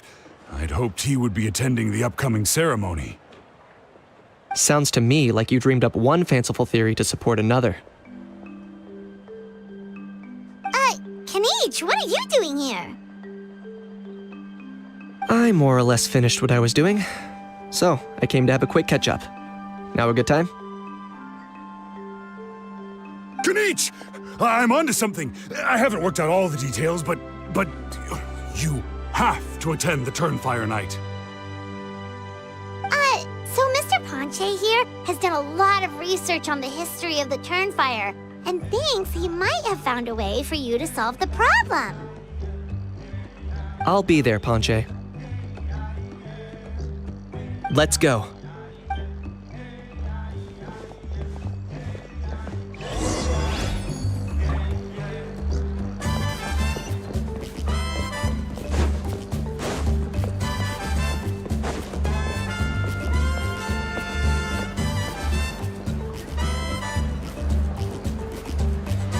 here will do. Yeah, I'd like your help giving it a trial run tomorrow. If that works, we have our plan come Turnfire Night. Sounds like you're not considering Ponche's idea. You heard him. He hasn't worked out the details yet. We need a more practical solution with concrete steps to follow. Yet. Are you saying you think he might actually be onto something? I think it's possible, based on something I know about the war 500 years ago.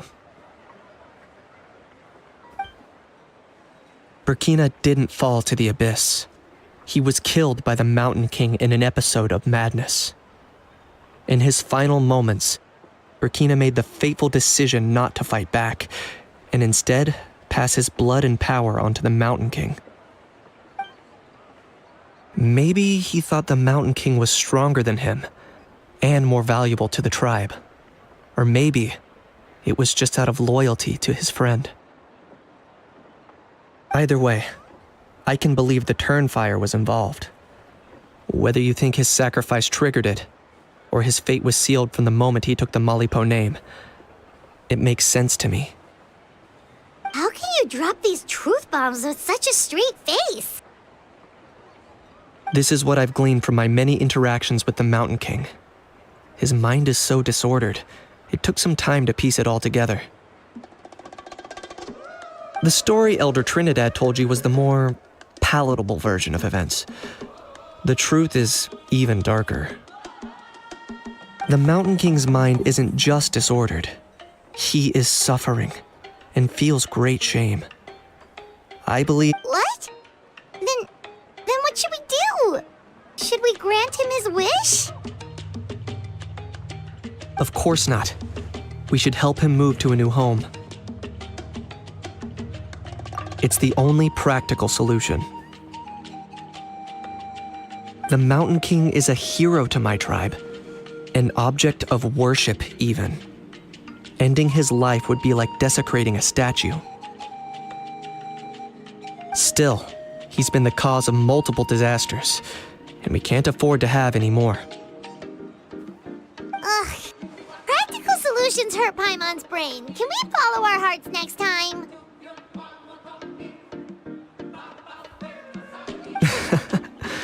Then let's break for the day. I've already found a suitable venue for tomorrow.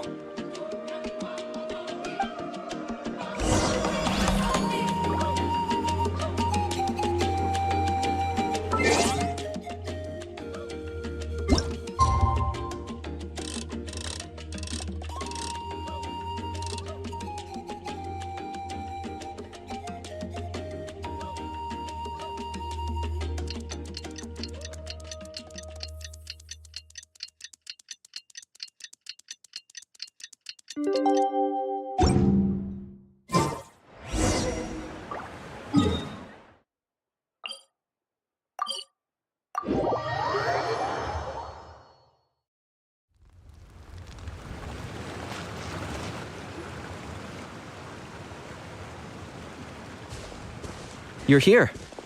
Very punctual. Oh, so the gruesome twosome come crawling back. Here to make amends after the gross irreverence you displayed last time? Very well. The almighty Dragon Lord, Kahula shall grant you the audience that you seek. Now pucker up and kiss our feet. Kanich, didn't you say you found him a teacher? He's just as out of control as ever! Hey! No one gets to discipline the almighty Dragon Lord Kahula. No one! Maybe because I've never had a gentle-natured companion like Paimon to compare against. Is that a compliment? Yeah, I see what I'm missing out on now. And it's a lot. Kanich! We could drown this measly flying ant in one droplet of spit! How dare you compare her to the almighty Dragon Lord Kahula? Oh, just wait till I possess your dead body! I will commit heinous atrocities! Tear down your legacy! Destroy your reputation! Wreak havoc on your...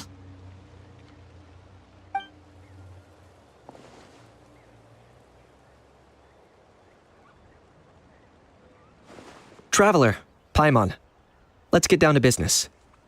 Once we've opened the beastly rift, you're welcome to toss a how in there for a couple days. With pleasure. You don't need to ask twice. Check it out. I got my hands on this device in a trade. It's meant as bait, but it'll also stabilize the abyssal energy. The Rift Hounds will tear through space to get this. Once they're here, we take them out and claim the rift for ourselves. You'll find out soon enough. First, let's try this out.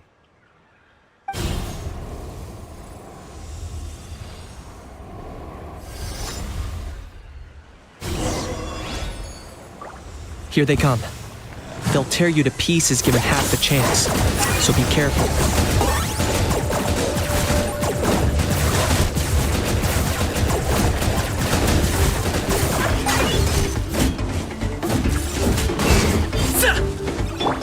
I see everything. Transfixed. Let's get it on. Hi. Hi. Cha. Gloves off.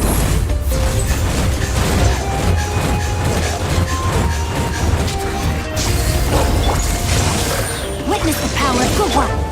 This may turn loose. I got him cornered.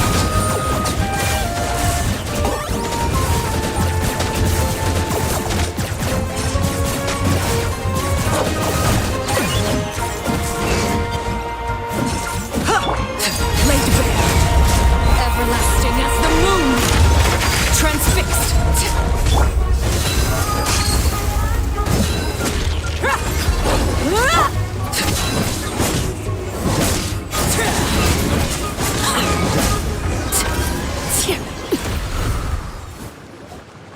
Uh-oh.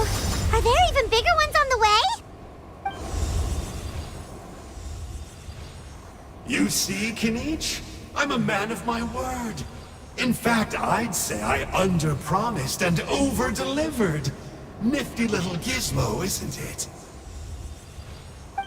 I take it this is your true form. Now that our deal is complete, it's time to start the next phase of our relationship. I made a promise to the great Kahula How, and now I'm here to seize your body for his use. Cliché, I know. The hero's trusted partner sells him out to the abyss in a shocking act of betrayal. Cue bad guy speech and drawn-out death sequence. Huh? Angel? Huh? Huh? What are you two doing here? Oh, Mr. Kinich, this is not what we agreed on. Traveler, this is the gift I got you. I know you're looking for intel on the Abyss Order, so I thought he might be of use to you. But it looks like you've already met. Yikes. Frosty reception. Gotta say, I kinda pictured this moment going a little differently. Tears of joy welling up in your eyes as you say the words, "It's good to see you again, old friend." Don't be ridiculous. Sounds like you've been reading too many romance novels.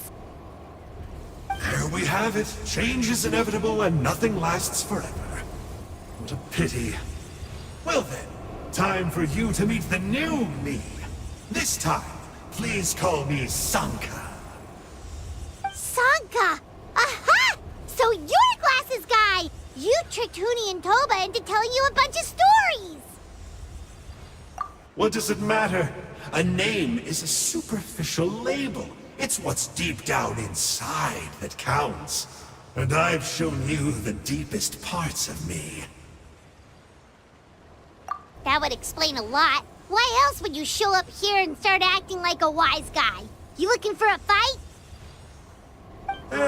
I'll pass. I do rather like you, as I've said before. But my one quibble is that you really don't know your own strength. Wait, of course! You're the one behind all the recent Abyss activity! Let Paimon guess, you've been provoking the Mountain King too! Haven't I told you before? I'm not part of the inner circle who do our Highness's bidding. My interests are far more low stakes. I spend my time digging for truth in ancient doodads and books. You really think a benchwarmer like me is capable of more than that?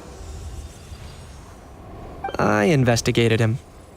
He's not connected to the recent events. Just happens to be in the area. So, I struck a deal with him. He helps me summon a rift. I allow him to do some historical research. But that's all over. And now Kinich wants to hand me over to you. Well, I was hoping this would be an opportune moment to whisk away his body. That would have given me some more time to study the great Kahula How. But now I've run into you, which is just my luck. Or maybe I've incited the wrath of the Turnfire, and this is the price I have to pay. But I don't understand. What did I do wrong? Wait, does that count? Let me think. How? You are the worst of the worst! Colluding with the Abyss Order against Kinich? How could you betray your partner? There is no betrayal. The almighty Dragon Lord Kahula How is a partner to no one. Don't worry. I told him to act as bait. Yes, and you should have picked a bigger fish. The Abyss Order? Ha! What a joke. Not even a match for our lowly servant. I put up with this toad's croaking for days, and it was all for nothing. It looks like your disciplinary measures have been less than effective, Mr. Enjo. What did you expect? Behavioral rehab isn't really our thing. Otherwise, we might as well change our name from the Abyss Order to the Abyss Boarding School. The abysmal disorder would suit you better. Kinich! Dispose of him! He is of no further use to us! Traveler?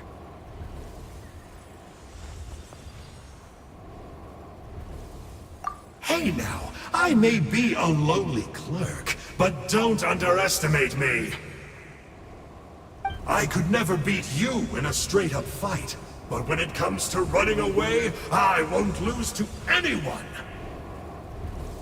Do me a favor and remember how fast I disappear. Maybe then you'll show me a little respect next time. Darn! He got away again! Couldn't you have stopped him? It's alright. He's not worth our time and energy. Besides, it seems like he's in debt to a lot of people. I'm sure they'll keep him busy. If you say so. Still, Paimon's kinda surprised that you actually struck a deal with someone from the Abyss Order. To borrow that guy's words, names are superficial labels. Whether you call it the Abyss Order or anything else, it's a broad generalization at best. Think of it like apples that have fallen from a tree. If you tasted each one, you'd find that they're all at different stages of ripening. Even the unripe fruit blown off its branch before it's fully grown can still be brewed into a fine wine. Everything has its use. Huh. Well, in that specific sense, maybe Enjo's not such a bad apple. Not rotten to the core, at least.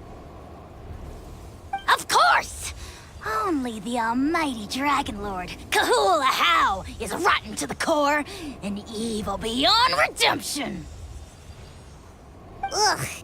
So what exactly are you anyway? You're definitely the evilest little thing Paimon's ever met. Don't worry. He can't hurt a fly. You could say that. Paimon heard that those kinds of contracts might come with a terrible cost attached. Is that true? Such as a How watching me like a ravenous vulture? Vulture? Vulture! We are the Dragon Supreme, sovereign ruler of the Nation of Flame. Let's pick this up another time. It's getting kinda late. You should go back and get some rest. Big day ahead. Tomorrow's Turnfire Night. Time to light the sacred flame and burn away the filth for a legendary 500-year-old warrior. Oh, yeah. Hearing you lay it out like that is making Paimon a little nervous. For all the work we've put in, it all comes down to tomorrow night. Then it can't hurt to say this one more time. Good luck to us both. See you tomorrow.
Ah, at long last, you're back. I hear that you've done much for our people these last few days. Everyone has nothing but praise for you. Many young people have heard the rumors too. They're all eager to meet our new flame bearer. Well, they won't have to wait for long. It's almost time for the ceremony. We really hope we can resolve the Mountain King situation quickly and smoothly. Seems like a lot of people have been worrying about it, huh? Haha, well, it's nearly time. So, if you're ready, then follow me to the ceremony site.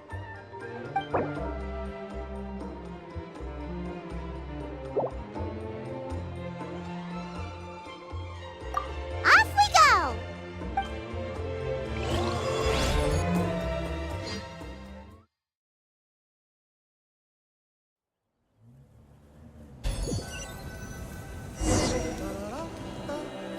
Here we are. Our honored guests have arrived. I have heard much about your fine work over the past few days. I hope you'll allow us to thank you properly after tonight's ceremony. Don't worry about it. Getting this huge venue ready must have been a huge task. No need to make extra work for yourselves on our account.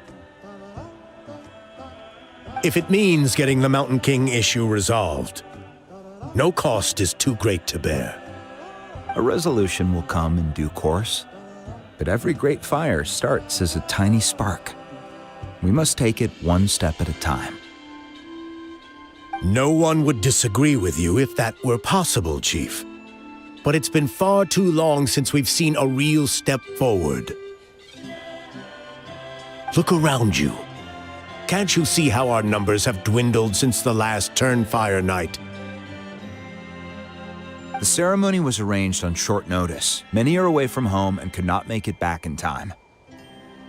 That may be so, but still... Good evening, Traveler and Paimon.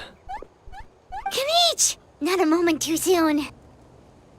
Chief Wayna, Elder Trinidad, could you give us a minute? I'd like to give the Traveler a few pointers as the previous flame bearer. Very well, but make it quick. Let me know when you're done and we will begin the ceremony. Let's step to the side. Has anyone gone over the key steps of the ceremony with you yet? Yeah, Elder Trinidad did, but, Paimon seems to have forgotten them. What a surprise! The flying ant has an ant-sized brain. If you don't want your tongue to be burned off by the sacred flame tonight, I suggest you stay quiet.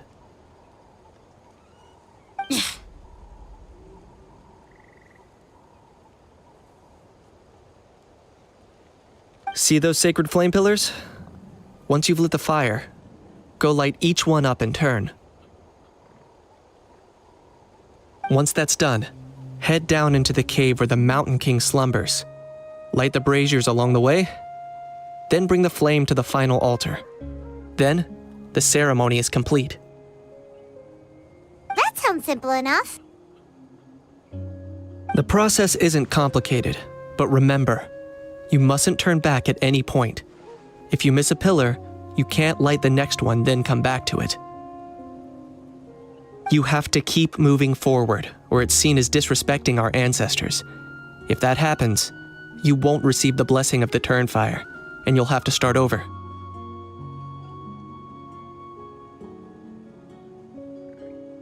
I made you a diagram that summarizes the steps. Take a look.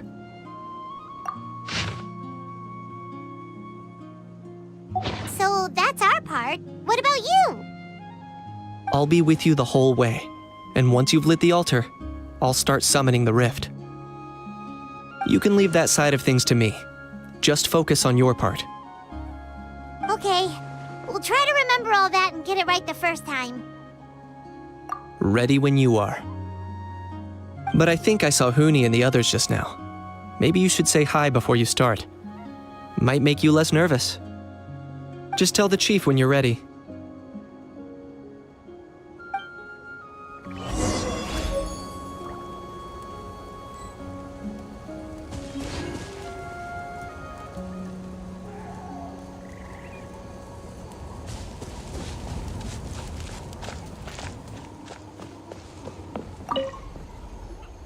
How are you doing?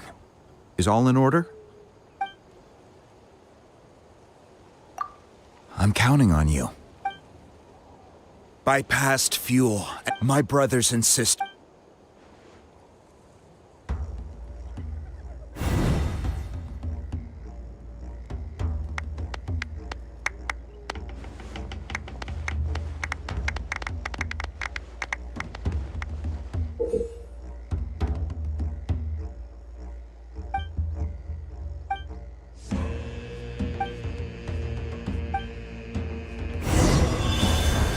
Go get the sacred flame.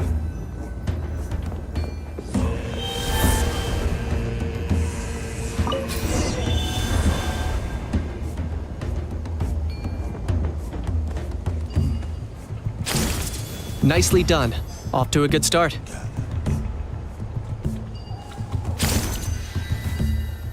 Great stuff.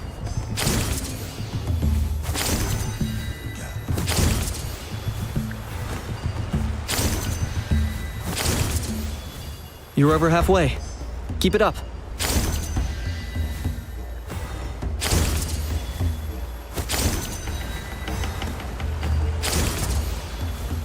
Impressive. Just one more to go. Come on. One last push. The final sacred flame pillar is up ahead.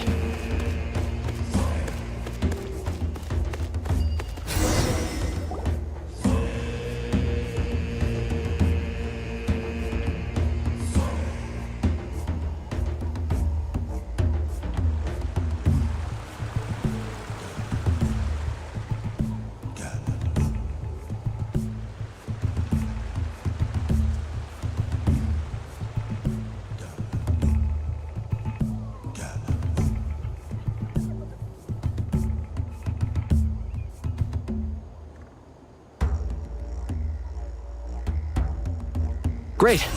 All the pillars are alight. Next, it's down into the canyon and head for the Mountain King's cave.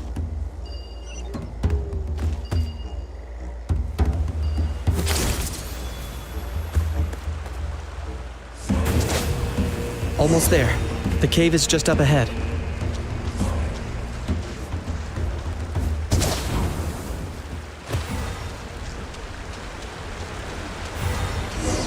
The Abyss presence is growing strong. We should deal with the contamination first.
There's the altar of the sacred flame.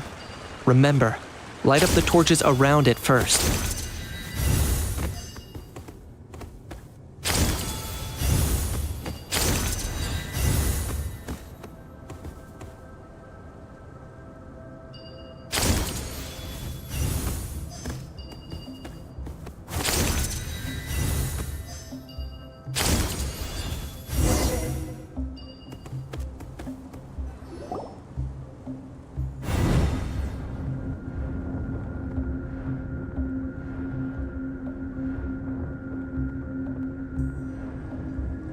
Woohoo! We've lit up the final altar!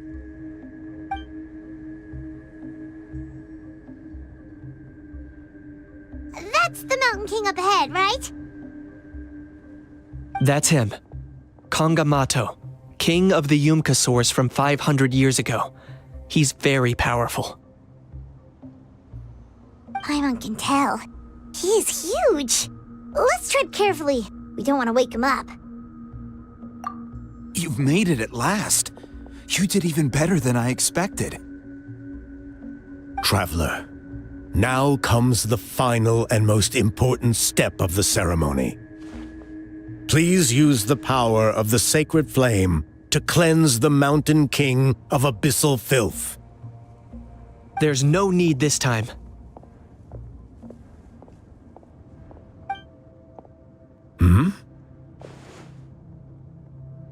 Such strong abyssal power. What is that thing? Kinich, what is the meaning of this?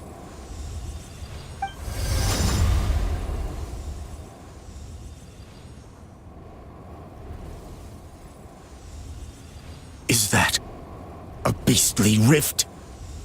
Chief Wayna, Elder Trinidad, this is about to get a little dangerous. You should step back. What do you think you're doing? Solving the Mountain King issue. You mean by having him torn to pieces by rift hounds? No, stop! We can't let that happen! Foolish Locust! Ugh, can't you see? We're trying to shove your Locust King into the beastly rift! But... I'm sorry, Chief Wayna and Elder Trinidad. This is the only way.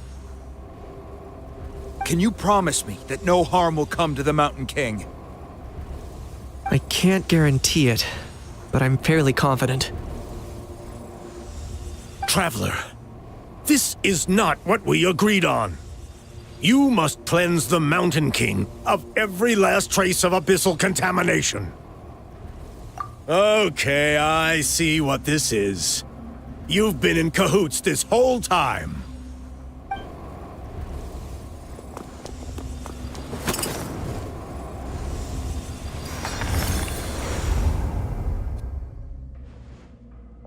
Ugh, you imbecile! What have you done? Oh no! The device is destroyed! You forced my hand. I had no choice. Elder Trinidad! What are you doing?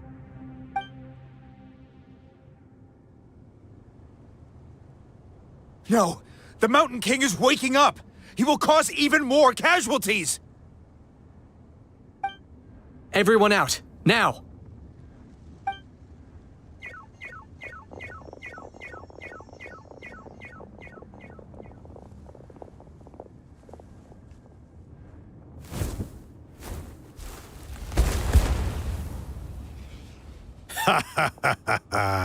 It seems there is only one way to awaken you all from your willful blindness. More sacrifices must be made.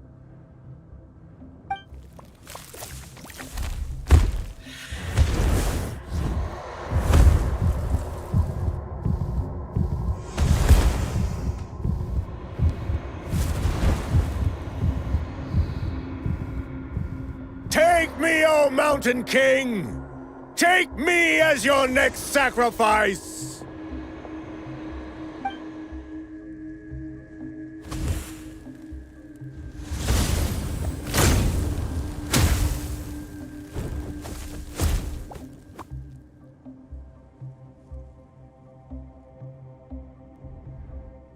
Everyone's still outside. We have to keep the Mountain King here. Give me a hand.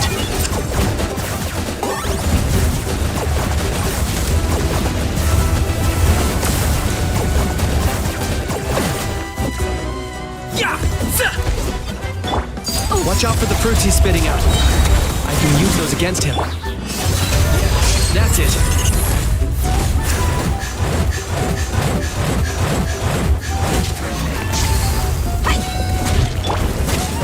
This is where you fall. Laid bare.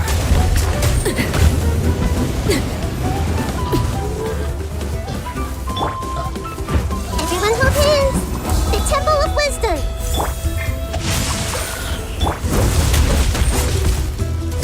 Let's get it on!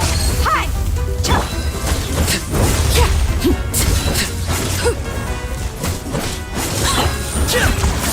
You really are a one-trick pony, you know. I got him cornered.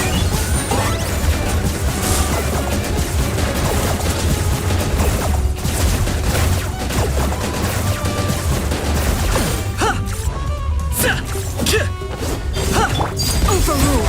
Everlasting as the moon.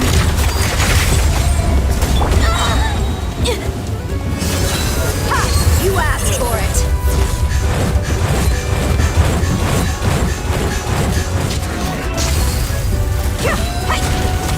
Target acquired.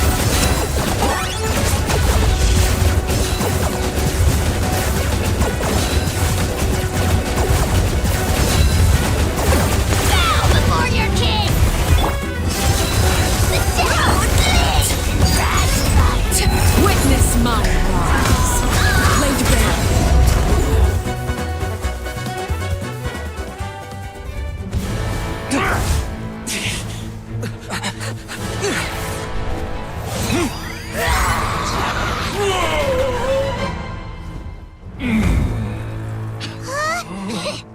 What do we do? We can't open the rift!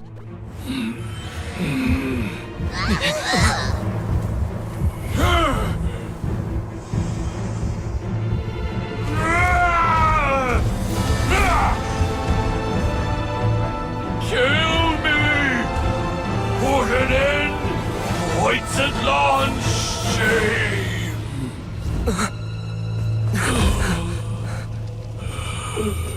By past fuel and present flame, life marches ever on.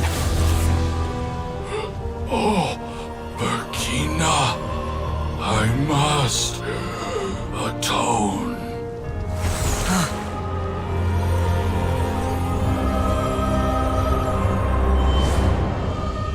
Patience. We will answer to the fire for all our deeds. Even if one day I fall behind, never look back. Keep moving forward, as we are now.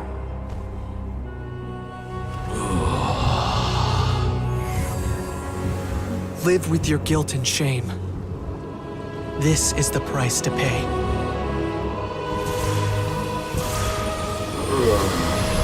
Heir to the Turnfire, please use my ruined vessel to train the heroes of the future. The will of Kangamato will march ever on, till the abyss is stamped out.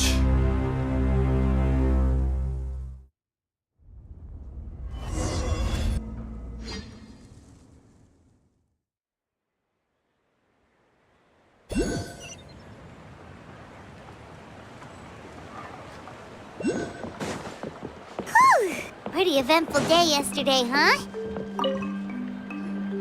Traveler, you've come at just the right time. I have some good news for you. Trinidad's condition is stabilized. He suffered burns on much of his body, but we believe he'll survive. Guess that's the best news we could hope for. Paimon has to ask, is everyone in your tribe such a risk-taker? First Kinich, then Elder Trinidad? Is this the Scions of the Canopy's adventurous spirit in action? We're simply not afraid to charge ahead into the unknown. He's fine. Don't worry. He's gone to check on the Mountain King. something most mysterious has happened. After the incident yesterday, a transparent shell is formed around the Mountain King's body.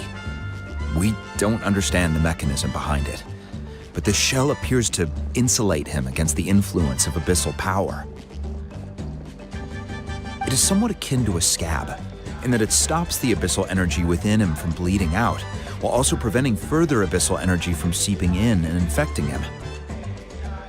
We've never seen anything like it. The tribe's most senior elders believe it was caused when he was burned by the sacred flame, similar to the way burned wood becomes charcoal. I think their theory makes sense. After all, we've never thrown the Mountain King directly into the sacred flame before. Wow. So it's made a barrier against abyssal energy? That's a good thing, right?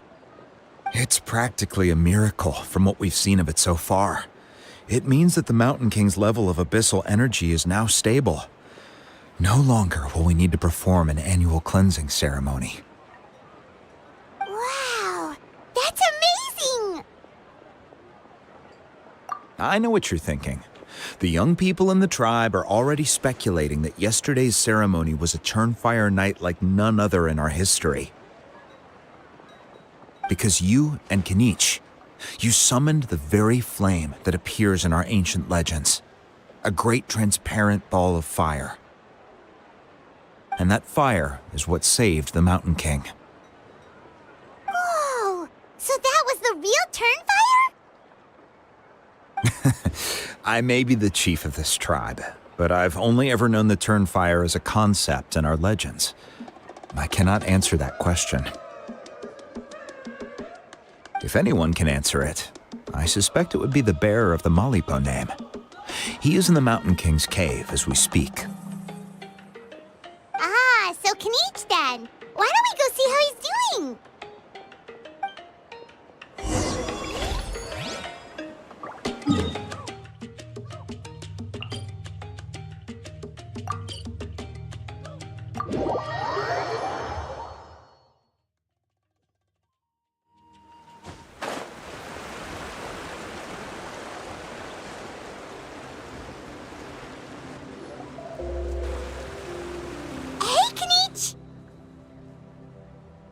Hey yourselves.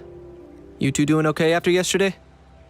We were gonna ask you the same question. You scared Paimon half to death when you rushed into the fire. Sorry. I couldn't just stand and watch the Mountain King get burned alive. So you thought you'd try and extinguish the sacred flame with Dendro? Or is that an attempt to make the almighty Dragon Lord Kahulahau die of laughter? The sacred flame only possesses a fraction of the Pyro Archon's power. It's not as if I was fighting the Pyro Archon herself. Kinich, when you went into the flames, were you intending to, Intending to what? do the same thing as Burkina? Sacrifice myself? Of course not. My focus was on keeping the Mountain King alive, not on what it would cost. But now I'm curious. What made you think I was going to sacrifice myself? Well, because everyone's saying the Turnfire is what saved the king last night. And Ponche's theory was that summoning the Turnfire is a tit-for-tat exchange, right? So, Paimon thought you decided to pay for it with your life. So you've heard that rumor too. I'm afraid I can't say for sure. What happened yesterday was a first for me too. Well, even if you don't know, there's probably no one in the world who does. What I would say is, if that really was the power of the Turnfire, I'd sooner believe that the Mountain King summoned it himself. The Mountain King? Then, what price did he pay? The core meaning of price is not atonement or compensation, but what you're willing to give up in order to obtain what you want. It's easy to die for your sins, much harder to live with the guilt and keep on going. In the end, the Mountain King chose the latter option. For Burkina, and for the tribe. That's the price he paid. Alright, so how is the Mountain King doing now? Health-wise, there's nothing to worry about. He'll enter a fighting stance whenever we set foot in his territory. But his attacks are gentler now, and not as crazed as before. Like he said yesterday, he just intends to be a sparring partner for people to practice with. Yeah, I tried communicating with him again, but he didn't respond. We dare say that Locust King has well and truly lost its mind. The lights are on, but nobody is home. Its body remains fighting fit thanks to the perverse power of the Abyss, but time has been less kind to its soul. It was ground to a pulp long ago. But we saw him come back to his senses yesterday. That was merely one last burst of brain activity before it croaked. As you humans would say, it went out with a bang. Oh, come on! Stop being such a doomer. Paimon bets the Mountain King has finally let go of the tragedies of the past now, and is focusing on moving forward. That's why he doesn't have time to chat with us. He's too busy thinking about the future. Well, at least it means my fellow tribespeople can move forward now, too. Thank you for your help, Traveler. I owe you one. Yeah, that's right. You caught Enjo for us, remember? But he ended up being completely useless. It's not a fair trade if you lost out. That's on him. It's not your fault he's useless. Besides, we're friends now. You don't know us anything. Friends? But your friendship is an even more valuable gift. I can't in good conscience accept it for free. So promise me, if you need anything in the future, you'll come to me. For you, I'll do anything.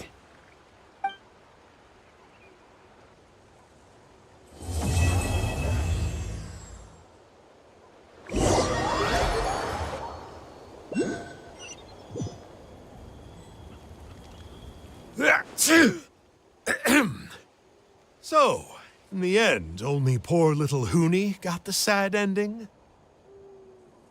Yeah, everyone's happy except me. First Nana, then my dad. Why does everyone in my family have to suffer? Huni, it'll be okay. Your dad will get better soon. Toba, you're my friend, so I shouldn't say this to your face. But it was all the Mountain King's fault. Huh? Now hold your horses, kiddo. If you promise not to fight, Uncle Sanka will tell you a story. Okay, before you roll your eyes out of your skull, I promise you can trust me. I almost got my eyebrows burned off by the turnfire after last time. That's why I came back, to make it up to you. All right, I'll just get to the point. Do you know what Uncle Sanka loves the most about your people? What? Your extreme sports. Huh? On my first day here, I got hit by someone falling out of the sky.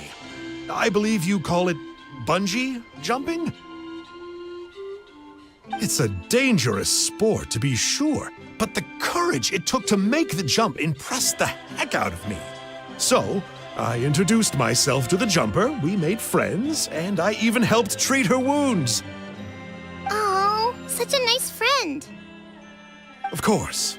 Anyway, the good times didn't last, because I got captured by a powerful foe, so we had to part ways for a while. In the hands of the enemy, I was scorned, scolded, and nearly given away as a gift. Oh, it was so humiliating.